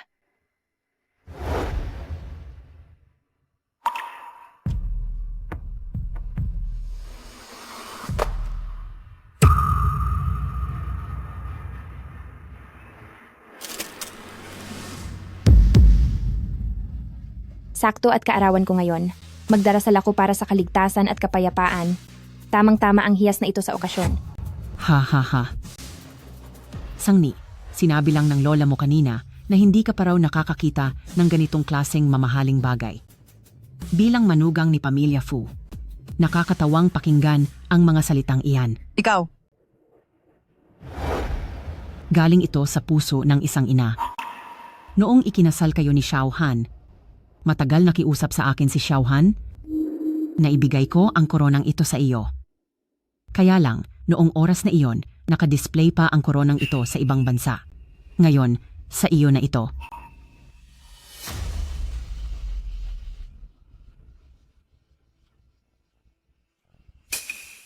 Diyos ko, ito ba ang koronang balitang-balita na koleksyon ng Reyna ng Britanya? Iba talaga kapag si Pamilya Fu, walang katumbas na halaga ang regalong ito. Sangni, kung gaano ka man kasaya ngayon, ganoong kapahiya-piya ang aabutin mo mamaya. Itong si Miss Sang ay isa talagang napakaswerteng tao.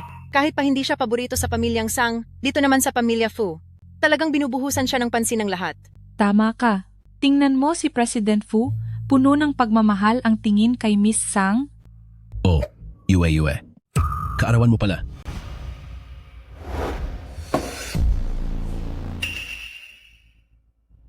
Sa ganitong kahalagang okasyon, bakit hindi mo ako inimbitahan? Tao, sino man? Tawagin ang mga security at palayasin ang baliw na ito. Sino ba ang taong ito? Oo nga. Bakit niya tinatawag na UAO si Miss Sang? President Sang, ako ang tumayong ama ni Sang Ni sa probinsya. Kayong mga tagalungsod, hindi dapat ganito ang pagtrato niyo sa akin. Ang taong ito ay ang tumayong ama ni Miss Sang. Ang alam ko lang ay may kinikilalang ina si Miss Sang na kasalukuyang nasa koma. Itong tatay na ito, hinding-hindi nabanggit ng pamilyang Sang. Naparito ako para batiin si UAU dahil sa pagkakaroon niya ng buong pamilya ngayon, malaki ang naitulong ko. Zuwang Yue, lumayas ka rito. Sang Ni, kumalma ka? Nandito ako. Sa pagkakakilala ko sa kanya, si Sang Ni ay isang mabait na tao. Pero ang babaeng nasa harap ko ngayon ay parang isang matapang na hedgehog at parang isang maliit na hayop na pilit pinoprotektahan ang sarili niyang teritoryo. Zhuang Yue, huwag kang gumawa ng gulo. Bakit mo naman nasasabi yan? Narito na rin lang ako. Hindi mo man lang ba ako iimbitahan kumain?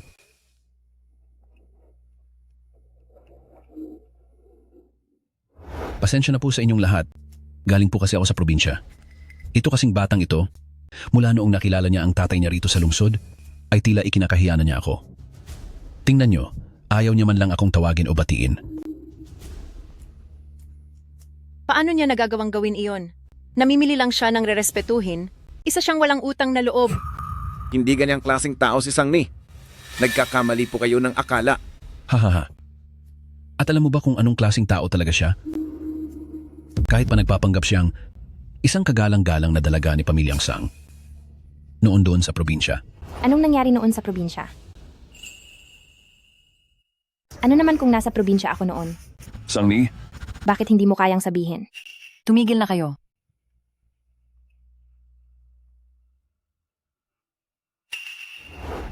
Aba, mula nang maging senyorita ka ng ilang taon, naging masyado ng mataas ang kumpiyansa mo.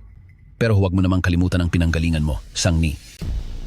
Sasabihin ko sa iyo, Sang Ni, dahil iniisip ko pa rin ang ating pinagsamahan noon, kaya hindi ko pa inilalantad ang mga hindi magandang balita tungkol sa iyo. Kung hindi mo pakikisamahan ang mga tao, huwag mo akong sisisihin kapag ibinunyag ko ang lahat ng mga ginawa mo noon. Ha ha ha ha. Anong mga pangyayari noon? Ang mga pangyayaring hinamak mo ang pagkatao ko?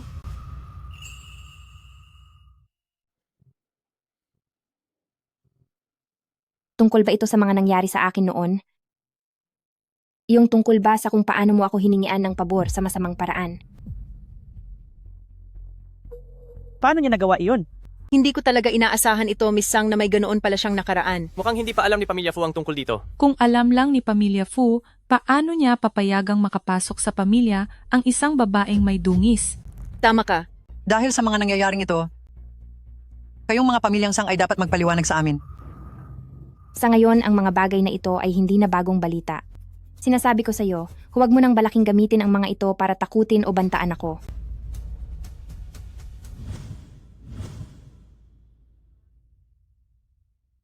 Fu Xiaohan, hindi ko kailangan ng awa mo.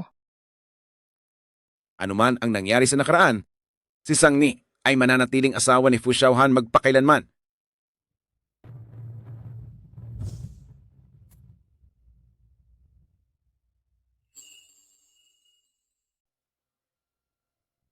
Ito,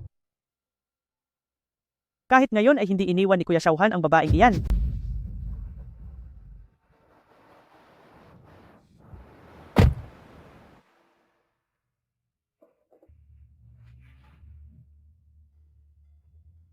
Sige lang, umiyak ka na.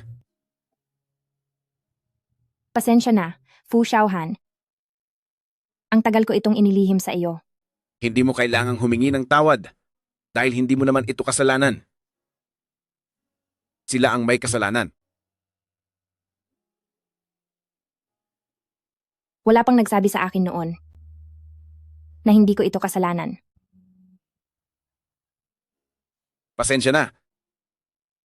Nagkulang ako sa pag-unawa sa iyo. Hindi kita naalagaan ng mabuti.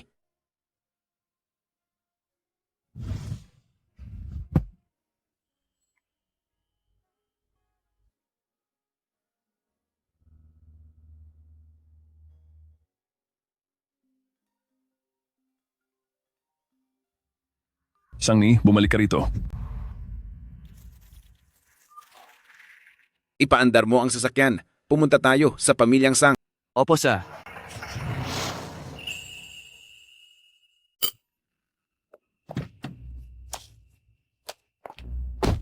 Sangni, ikaw.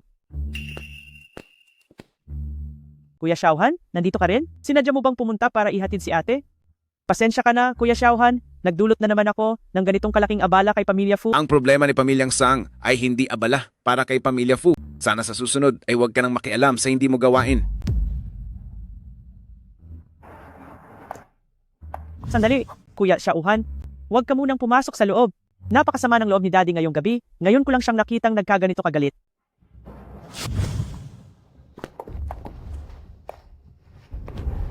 Walang hiya ka. Sinadya mo ito, di ba? Sinadya mong gawin iyon sa harap ng maraming tao para tuluyang sirain ang sarili mo. Gusto mo bang malaman ng lahat ng tao sa Rongcheng na ikaw ay isang basurang babae? Ganun ba? Paano ako nagkaroon ng isang anak na walang dangal na gaya mo? Kung hindi kita paparusahan ng husto ngayon, hindi na ako si Sang.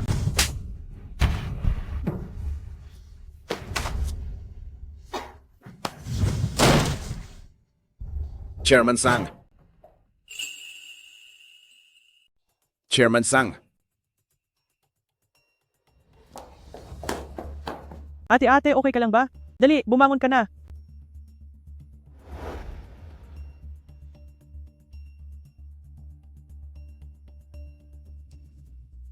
Hintayin mo ako saglit.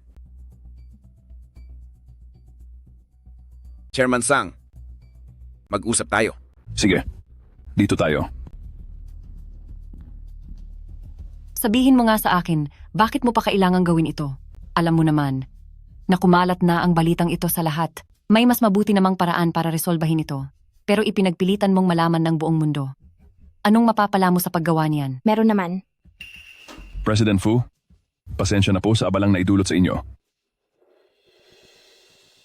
Tungkol sa pagitan ng pamilyang Fu at Sang, ang kontrata para sa renewable energy ay maari nang itigil.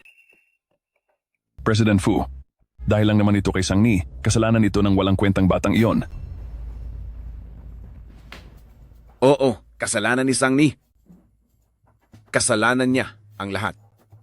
Nagkamali siya dahil ang mga hayop na tulad nyo ang itinuring niyang pamilya. Sinaktan mo siya, kaya ang pagputol sa kontrata ang iyong parusa. Subukan mong saktan siyang muli, sinisiguro ko sa iyo. Sa buong Rongcheng, wala nang matitirang puwang para sa mga Sang. Ang pamilya Sang. Ano namang makukuha mo riyan? Meron po. Dahil dito, sa paningin ng lahat, hindi na ako magmumulang gamit na ibinebenta at kahit na makipaghiwalay pa ako kay Fu Xiaohan, ay hindi nyo na ako maibebenta sa malaking halaga. Kung hindi ako nagkakamali, iyan ang dahilan kung bakit nanggagalaiti kayo sa galit, di ba? Ikaw, paano mo nagagawang isipin iyan tungkol sa amin ng tatay mo? Mali ba ang iniisip ko? Ate, paano mo nagagawang pagsalitaan ng ganyan si Mama? Ikaw ang nag-ayos ng birthday party, di ba? Ako nga ang nag-ayos ng birthday party, pero hindi mo inaasahang darating si Zhuang Yue. Tama ba? Oo. Huwag mong isiping maniniwala ako sa iyo. Sa halip na sisihin mo ako rito, bakit hindi mo na lang kilalanin pa si Sang Ching? Magkakapamilya nga talaga kayo. Nakakatakot ang sama ninyo. Sang Ni, dapat kang humingi ng tawad sa akin at kay Ching Ching. Kung hindi, kahit na magutom ka pa sa labas, huwag ka nang aasang makakabalik pa rito. Sige po. Kung ganoon, salamat po sa inyo. Ikaw.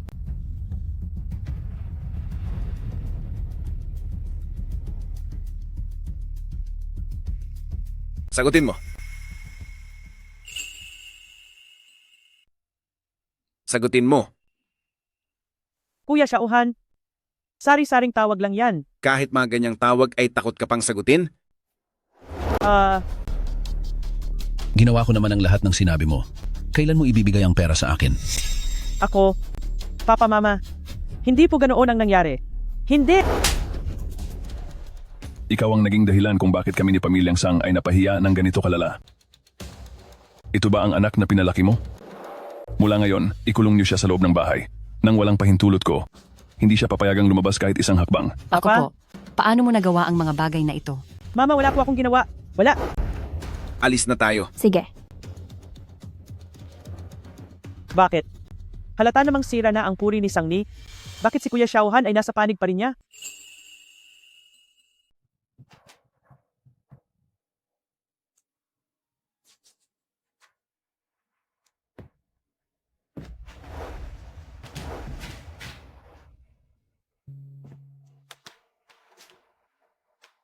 Fu Xiaohan.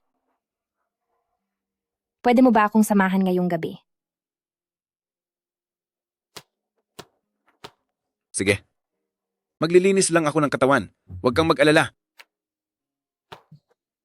Magiging maayos din ang lahat.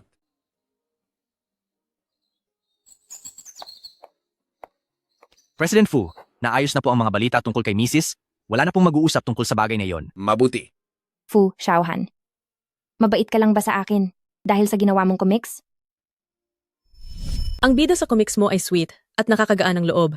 Hindi ba mas maayos kung gagawin mo siyang katulad ng pinapangarap mo? Dapat matutong maging tapat sa isa't isa ang mga taong nagmamahalan. Noong araw na mawala ang bata sa bida, nasaan ba talaga ang bidang lalaki?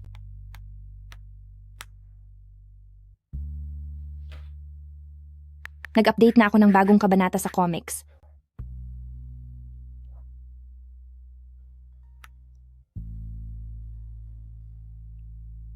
Hello?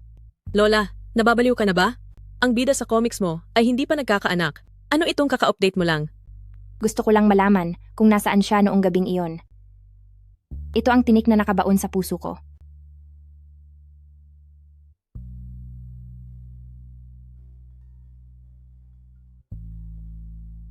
Huwag kang mag-alala, aayusin ko rin ito. Anong aayusin?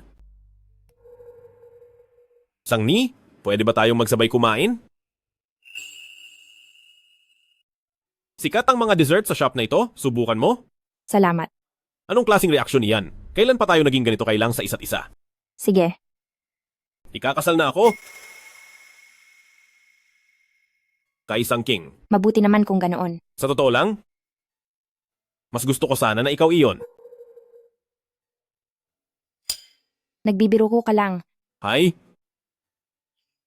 Ngayon na. Siguro ang ating huling pagkakataon na magsasalo sa pagkain. At saka, kahit medyo huli na, gusto ko pa rin sabihin sa'yo, congratulations. Mabait si Fu Xiaohan sa'yo.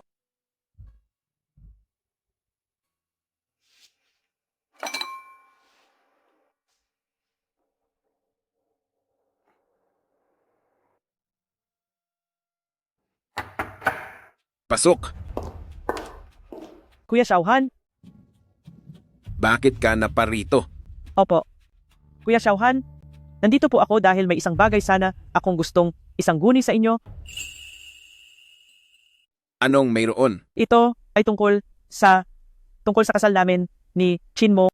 Kuya Xiaohan, marahil ay alam mo na ang tungkol dito. Sa totoo lang, ayaw ko pang magpakasal ng maaga. 22 taong gulang pa lang ako. Alam ko. At ako rin ang nagmungkahi na pagsamahin ang pamilya ni na Pamilya Qin at Pamilyang Sang sa pamamagitan ng kasal. Kuya Xiaohan, binibigyan mo ba ako ng maling kahulugan? Kaya ako ginawa ang mga bagay na iyon kahapon ay para malaman mo ang katotohanan. Anong katotohanan? Ang katotohanan ba na ninakaw mo ang painting book ni Sang Ni?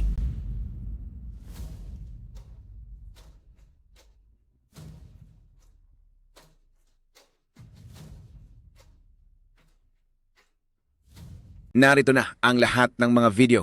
Kung gusto ko, anumang oras ay maaari kitang ipakulong. Pakiusap, lumayo ka kay Sang Ni mula ngayon. Pero, ang ate ang gusto ni Qin Mo.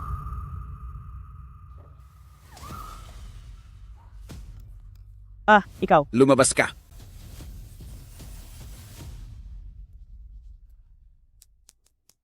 Ching-ching, halika rito ng mabilis.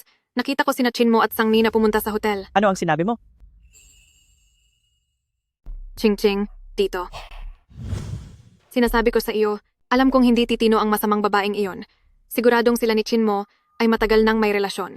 Ngayong araw sisiguraduhin kong malalantad ang tunay niyang anyo.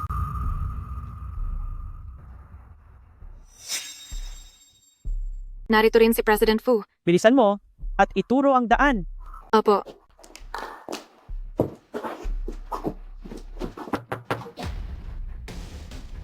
Sangni, buksan mo ang pintong ito. Ikaw na mapang-akit na babae ka. Buksan mo ito. Sabi ko na nga ba, nandito ka nga. Nasaan ang kabit mo? Nandyan ba sa loob si Chin mo? Papasukin mo ako. Ate, Anong ginagawa mo?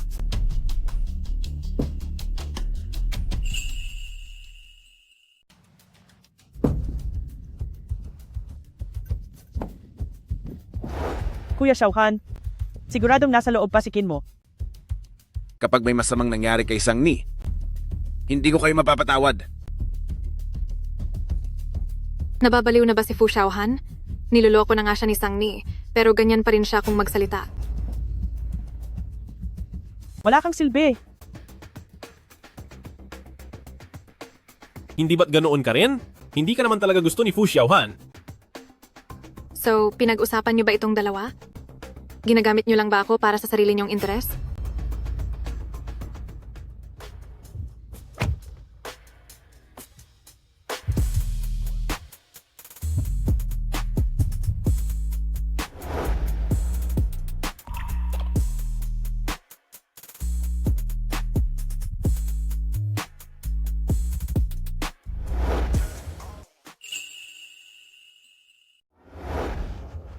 Lumabas ka muna.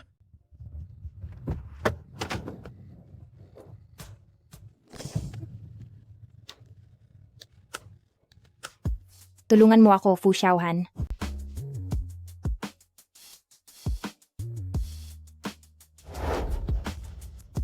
Simula noong una mong imungkahi ang diborsyo, hindi na kita ginalaw pa. Tatanungin kita ulit.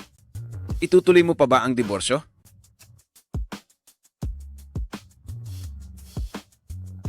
Fu Xiaohan. Nagmamakaawa ako sa iyo.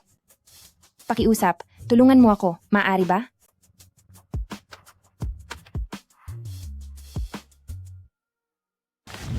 Sangni, sino ako?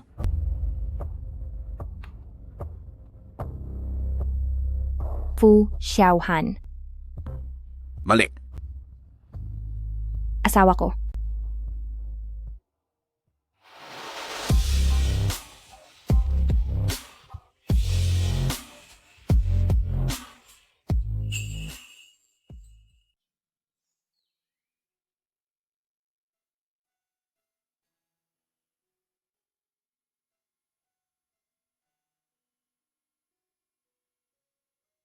Gising ka na?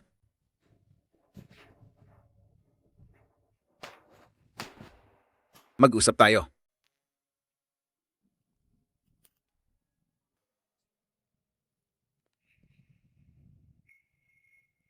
Kasama mong kumain si Kin mo kahapon.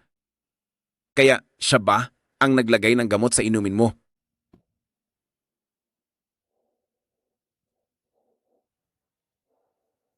Gusto ko talagang itanong sa iyo, ano ba ang relasyon nyo ni Kin mo?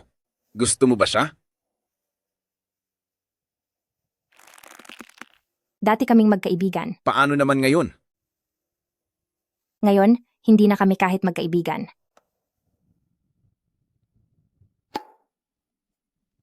Kontento ako sa sagot na yan. Pwede na ba akong umalis ngayon? Sangni, huwag mong isipin na dahil nalagyan ka ng gamot, ay hindi mo na kailangang managot sa nangyari kagabi. Huwag mong sabihin na porket nalason ka, ay hindi mo na pananagutan ang nangyari kagabi. President Fu, kung hindi ako nagkakamali, mag-asawa pa rin tayo sa ilalim ng batas. Hindi ba't responsibilidad mo na tuparin ang iyong tungkulin?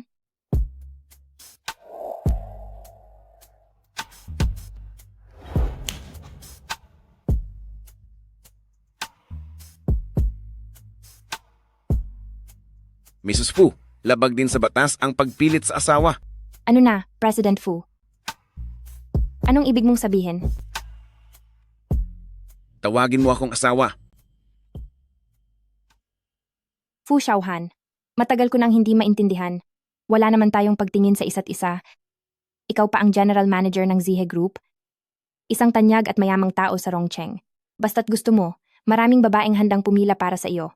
Bakit kailangan mo pang mangulit at hindi ako pakawalan? Wala tayong pagtingin sa isa't isa? Baka sa panig ko lang ang palihim na pagmamahal na iyon. Meron ba talaga?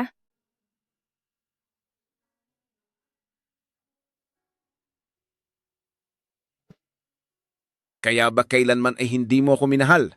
Ito ba ang dahilan kung bakit mo gustong makipag-divorce sa akin? Fu Xiaohan, maaari bang huwag mo akong baligtarin? Mahal kita. Simula nang bumalik ka sa pamilyang Sang, simula sa unang pagkikita natin, hanggang sa sandaling ito, Kung ganoon, noong gabing maaksidente ako. Nasaan ka? ano? Nang gabing mawala ang bata sa akin. Nandoon ka ba sa auction? Sabi sa akin ni Sang Ching. Nandoon ka sa auction para bumili ng regalo para sa kanya. Tama ba ako? Hindi. Bumibili ako ng regalo para sa iyo. Ang Pigeon Blood Ruby. Bakit iyon napunta kay Sang Ching? Noong araw na iyon,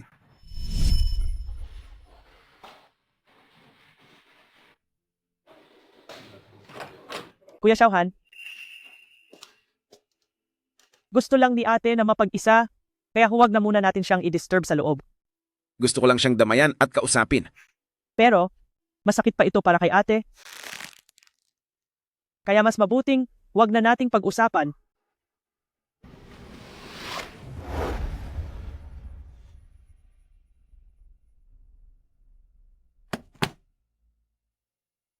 Ito. Kuya Xiaohan, ito ba ang regalo para kay ate? Napakaganda nito. Pero hindi ba malas ang kulay pula? Lalo na't nakunan si ate ngayong araw. Sige, itapon mo na lang o i-dispose mo iyan. Sige po.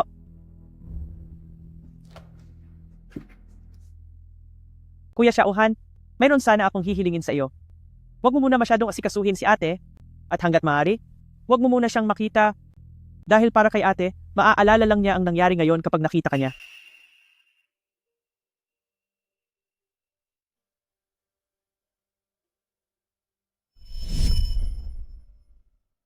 Kaya pala.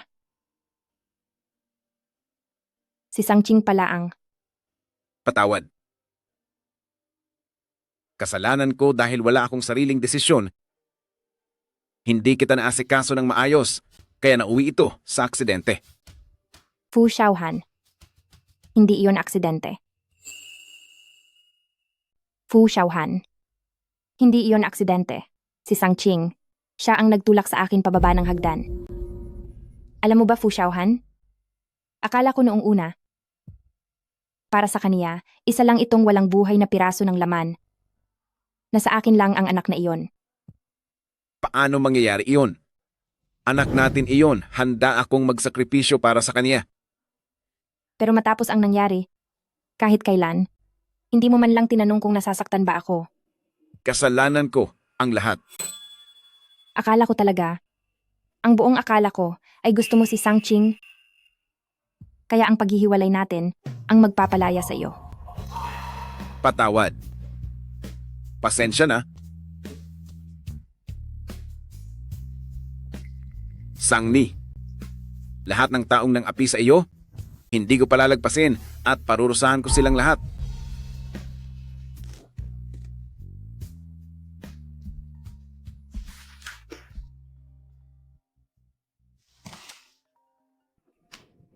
Hello? President Fu, nag-update na po ang comics ni Mrs. Tila, may matutuklasan siyang lihim tungkol sa nawalang bata.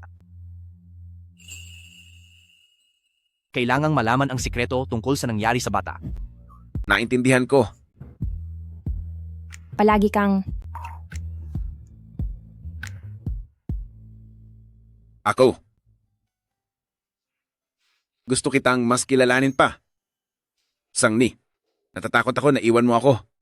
Kaya binasa ko ang comics na iyon at nagkunwaring nagka-aksidente. Gusto kong subukang maging kung ano ang nasa isip mo na pinaka-perpektong lalaki para sa iyo. Fu Xiaohan. Tanggap kita kung sino ka talaga.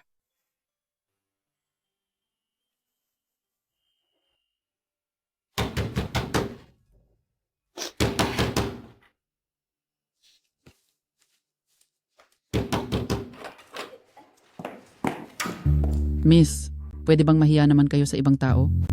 Kagabi, hating gabi na, hindi nyo na hinayaan ang ibang tao na makatulog. Pasensya na po. Sa itsura mo pa lang, alam nang hindi ka disenteng babae. Subukan mong magsalita pa. Bakit? Ano naman kung magsalita ako? Kung mayaman kayo, lumipat kayo sa mansyon. Doon, kahit sumigaw pa kayo ng sumigaw, walang magrereklamo sa inyo. Wala kayong pera, kaya huwag kayong magpanggap. Tsaka isa pa, alisin nyo ang lumang kotse na iyan sa baba dahil nakaharang iyan sa daan ko. Nagpalit ka ng kotse?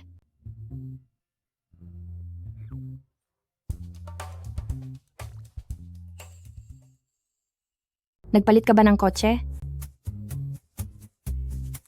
Oo, dahil lang ba sa tatak na ito? Sinasabi ko sa inyo, nagmamaneho lang kayo ng bulok na BYD, nangungupahan lang kayo, at may lakas pa kayo ng loob na makipag-away sa akin. Dito sa gusaling ito, mayroon akong 2 unit.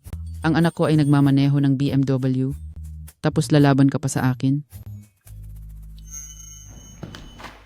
CO, Mrs., pinapasundo po kayo ng madam para iuwi na sa bahay. Sige. Huwag na nating dalhin ang mga gamit. Bibili na lang tayo ng bago pagbalik natin. Tuloy na po kayo.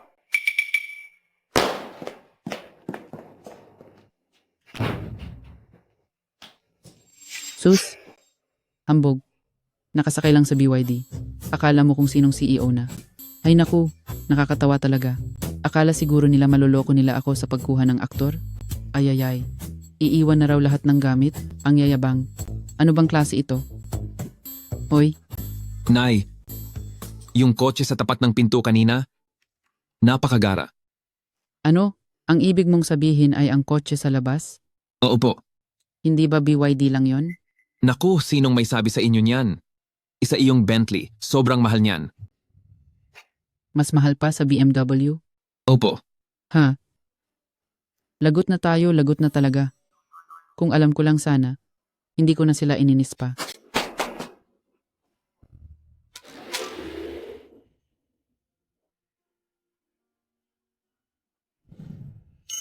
Ano ang gusto mong kainin?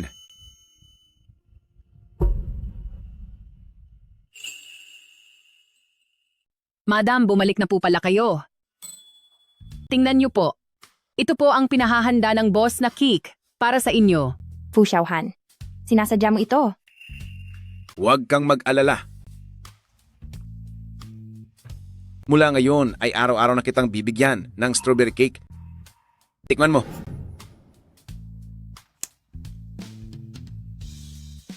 Ano ang lasa? Hindi ba't mas masarap ito kaysa sa bigay ng iba? Ikaw ang tumikim. Haha, Tingnan mo kung paano kita paparusahan. hindi ko naman sinasadya. Tingnan mo kung paano kita papagbayarin. Ang pagsasama ni boss at ni madam ay mas naging maayos kaysa noon. Tama ka, dati ay formal lang sila sa isa't isa. Ngunit ngayon ay para na talaga silang magkasintahan. Kalahati niyan ay dahil sa galing ko bilang si Yaya Wang. Magsialis na muna kayong lahat. Nagkakamali ako, patawad. Kapag nagkamali, dapat parusahan. Parurusahan kita. Ubusin mo lahat ng cake na nasa mukha ko.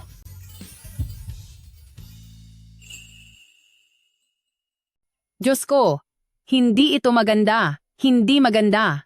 Narito na ang masamang matanda. Ay matandang ginang.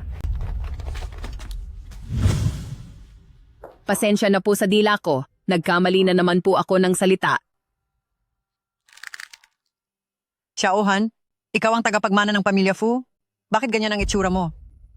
Hay, tao rin naman ang tagapagmana ng pamilya Fu. Ang kumain ng cake? Hindi naman siguro krimen, di ba? Ano ang sinabi mo?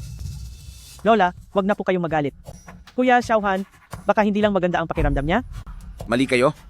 Maganda ang pakiramdam ko ngayon. Hindi na makikipaghiwalay sa akin ang asawa ko. Kaya naman sobrang saya ko ngayon. Kaya naman napakasaya ko ngayon. Xiaohan, anong klaseng pang-aakit ang ginagawa sa'yo ni Sang Ni para maengkanto ka ng ganyan? May gana ka pang sumagot sa akin? Lola, mali po ang iniisip nyo. Kung si Sang Ni ay mayroon talagang kapangyarihan na mang-akyat ng mga tao, marahil ay hindi siya magpapakasal sa pamilya Fu natin. Totoo. Na kung si Fu Xiaohan sa Rongcheng ay may dating din naman. Pero kung titingin ka sa buong mundo, napakadami pang lalaki na mas hihigit pa sa akin. Bakit nyo po iniisip na ako ang pipiliin niya? Napakagaling talagang magsalita ni Fu Xiaohan. Ano bang nakita mo kay Sang Ni? Pagdating sa pagkatao at itsura, si Ching Ching ang nararapat. At saka ngayon ay mayroon pa siyang ama-amahan. Sino ang nakakaalam kung noon pa ay siya na? Lola. Kahit pa totoo iyon, ano naman po ang problema? Hindi naman niya iyon kasalanan. Bilang pamilya, dapat natin siyang tulungan, imbis na sisihin siya. Sige. Dahil sinabi mo na, yan, sasabihin ko na rin sa iyo ang limitasyon ko. Simula sa araw na ito, dito sa bahay na ito, mamili ka sa amin, ako o siya lang ang maiiwan. Mamili ka na. Simula sa oras na ito, dito sa bahay na ito, kung nariyan ako, wala siya. At kung nariyan siya, wala ako. Pumili ka. Matandang walang hiya. Lola. Hindi ko deserve na tawagin mong Lola. Kung ganoon. Madam Fu, kung sakaling maghiwalay kami ni Fu Xiaohan, sino po ba ang gusto ninyong maging manugang? Siyempre si King Ching. Lola, sa sinasabi niyo pong iyan, paano na lang ang mararamdaman ni ate? Ano ang kinatatakutan mo? Higit kang mas magaling kaysa sa kanya. Ikaw ang unang pagpipilian para maging manugang ng pamilya Fu. Madam Fu, ang tungkol kay Miss Sang-er at batang Master Qin ay kasalukuyan ng nakatakdang ikasal. Ano naman kung nakatakda na? Hindi na ba pwedeng kanselahin iyon? Sabi niyo, mas magaling si Sang King kaysa sa akin. Ah, hindi ba? Siyempre naman. Sige, magsubukan tayo.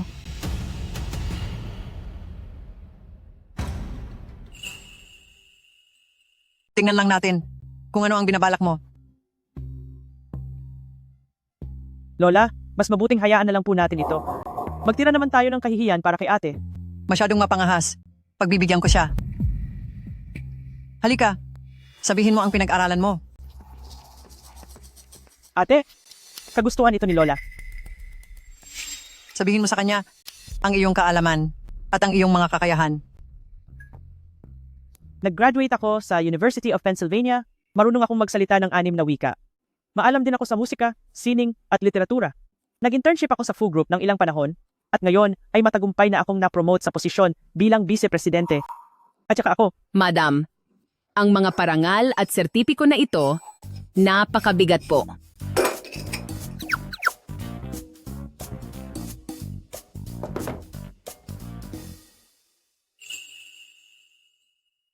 Para sa akin, wala akong pera para mag-aral sa ibang bansa. Kaya naman, nagtapos na lamang ako ng Tsinghua. Ako rin ay may doctorate degree sa Peking University Literature. Pagdating naman sa mga wika, dahil sa pag-aaral ko ng kasaysayan ng literatura ng iba't ibang bansa, ay mahigit 10 ang natutunan ko. Ngunit ang antas ng aking kaalaman ay sapat lamang para sa pang-araw-araw na trabaho. Hindi pa ako eksperto sa sabayang pagsasalin. Grabe, napakahusay po ng madam. Kung ikukumpara po sa ating madam, walang binatbat itong si Miss Sang-er. Ang ating madam ay tunay na matalino, hindi na niya kailangang mag-aral pa sa ibang bansa para magpakitang gilas. Pero pagdating sa tugtugin, wala akong masyadong alam. Sa pagguhit naman, may sapat din akong kaalaman.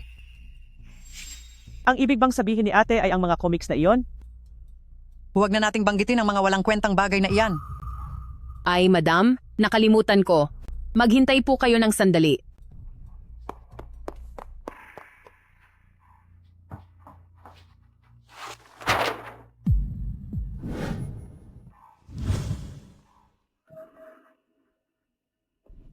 Ikaw ba ang gumuhit nito? Ito ba ang iginuhit mo? Malinaw na ito ay gawa ng isang batikang pintor, ang Xu Ziyi ng Peonies Prosperity and Wealth. Opo, ito po ay guhit ng guro ko. Ako po ang kanyang estudyante. Si Lola Fu po ay mahilig sa mga tanyag na pintor ng tradisyonal na sining. Hindi ko hahayaang magtagumpay ang walang hiyang si Sang Ni. Sinasabi mong ikaw ang estudyante ni Master Shu? Imposible yan. Bakit kailanman ay hindi ko narinig na binanggit mo iyan? Tama siya. Iyan ay galing lamang sa sarili mong bibig. Madali lang yan. Puntayin na lang natin dito si Master Shu. Wag na po. Ang guro ko po ay kasalukuyang nag-aaral sa ibang bansa. Ayaw mo ba? O sadyang hindi ka lang makapangahas? Yayawang, ihanda mo ang tinta. Mismong dito ay iguguhit ko po ang isang likhang sining para sa inyo. Opo. Ang masamang babaeng ito ay nagpapanggap lang siguro. Kung talagang mahusay siya, paanong hindi iyon nalaman ni na mama at papa?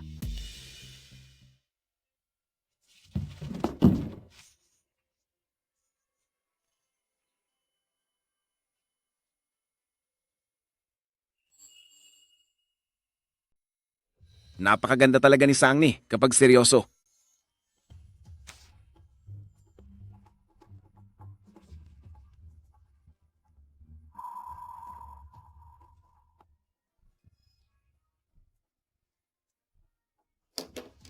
Sige, sige. Napakaganda ng kaniyang itsura. Mukhang totoo ang bawat detalye. Ito ay... Mukhang mayroon kang ang totoong talento. Pero ang iyong nakaraan... Ma, huwag niyo na pong banggitin ang tungkol sa mga nangyari noon. Si Sangni naman talaga ang biktima rito. Samantalang ang Zhuang Yue na iyon, dahil sa ginawa niyang panghahamak sa babae nitong mga nakaraang araw, ay muling nahuli at naipakulong. Isipin niyo po, sa edad ni Sang, ni noong mga panahong iyon, napakatindi ng pressure na kailangan niyang tiisin. Madam, nais ko lang pong sabihin ang pinaka-importanting punto. Hindi maganda ang ugali ni Sang Ching. Para lang mapabagsak ako, hindi siya nag-atubiling magbayad sa aking birthday party at inutusan si Zhuang Yue na hiyain ako sa harap ng lahat. Ano? Ikaw ang gumawa noon? Lola, hindi po ako iyon. Hindi po ako... Lola, hindi ako iyon. Hindi ako. Lola, maaari akong magpatotoo. Siya nga ang may gawa. Sang Ching, kung ayaw mong malaman ng iba, sana ay hindi mo na ginawa. Ang dami mo nang masamang gawaing nagawa noon pa. Ang unang anak namin ni Fu Xiaohan ay dahil sinadya mo akong itulak sa hagdan, kaya nawala ang bata. Iyan ang una. Sa loob ng maraming taon, niloko mo ako at hinasya. Iyan ang pangalawa. Ang mga masakit na alaala ko ay ibinunyag mo sa harap ng lahat. Iyan ang pangatlo. At kahapon lang, nakipagkasundo ka kay Kin mo. Nilagyan mo ng gamot ang inumin ko. Dahil doon ay muntik na akong mapahamak. Iyan ang pang-apat. Tumahimik ka. Sang Ching, hindi na kita bibigyan pa ng pagkakataon. Kuya Xiaohan, ginawa ko lang iyon dahil sobrang mahal kita, kaya naman nagawa ko ang maraming pagkakamaling ito. Nagmamakaawa ako sa iyo, patawarin mo ako. Pagtutulungan na ng mag-asawa. Inaka mo ang comic book ni Sangni at paulit-ulit na gumagawa ng gulo sa pagitan namin ni Sangni. Ang lahat ng mga ginawa mo, hahayaan ko ang mga pulis na humawak niyan. Kuya Xiaohan, wag, nagmamakaawa ako sa iyo. Magkababata kaya tayo, hindi mo? Dahil ginalit mo ang asawa ko. Kahit ang sarili kong ama ay hindi makakapigil sa akin.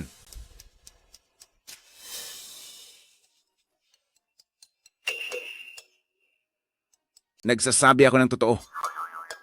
Ang walang utang na loob na ito, nakalimutan na ang ama dahil sa asawa.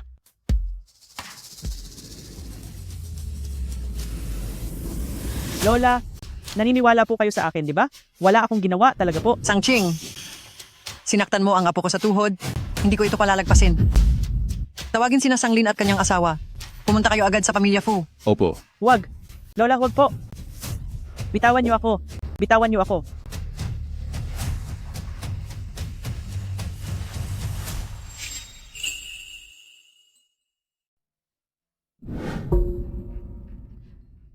Bata ka talaga. Ikaw na bata ka. Gusto mo ba akong saktan ng husto? Ayaw ko nang makitang si Sangni ay muling maapi pa. Huwag kang mag-alala. Hindi na mauulit. Isang malaking pagkakamali ang lahat noon. Sangni, patawad po. Salamat sa sakripisyo mo. Magpamilya na tayo. Mula ngayon, hinding-hindi ka na pahihirapan ni Lola. Opo. Mabuti naman po.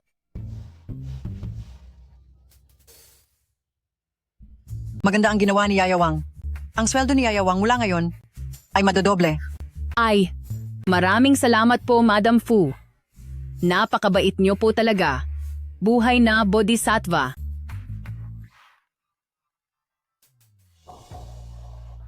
Paano naman itong painting? Kung nagustuhan po iyan ni Madam Fu, ibibigay ko na po iyan sa inyo. Mabuti, sige.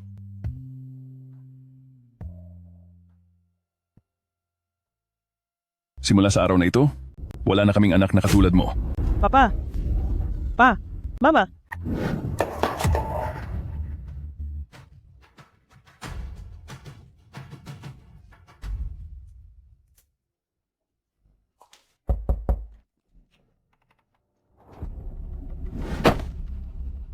Sangni, pakiusap, patawarin mo na ako. Pumasok ka muna at mag-usap tayo. Sangni, alam kong hindi mo ako gusto. Ginawa ko ang mga bagay na iyon noon dahil wala na talaga akong ibang pagpipilian. Pagkatapos niyon, ginamit ni Fu Xiaohan ang kanyang koneksyon para idiin si Pamilya Qin. Sila, ngayon ay sinusubukan akong tanggalin sa kumpanya. Alam mo, naging mahirap ang buhay ko sa loob ng maraming taon. Alam mo naman ang lahat ng iyon, di ba? Kinmo, alam ko ang lahat. Kung gaano kahirap ang kalagayan ng isang taong binabaliwala lang. Pero nirerespeto ko ang desisyon ng aking asawa. Pinoprotektahan lang niya ako. Umalis ka na.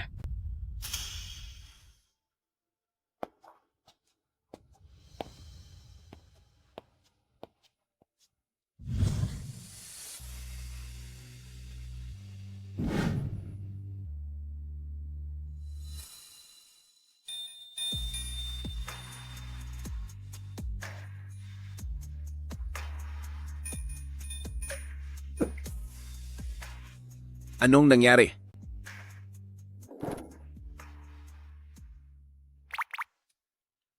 May maganda akong balita sa iyo. Ano?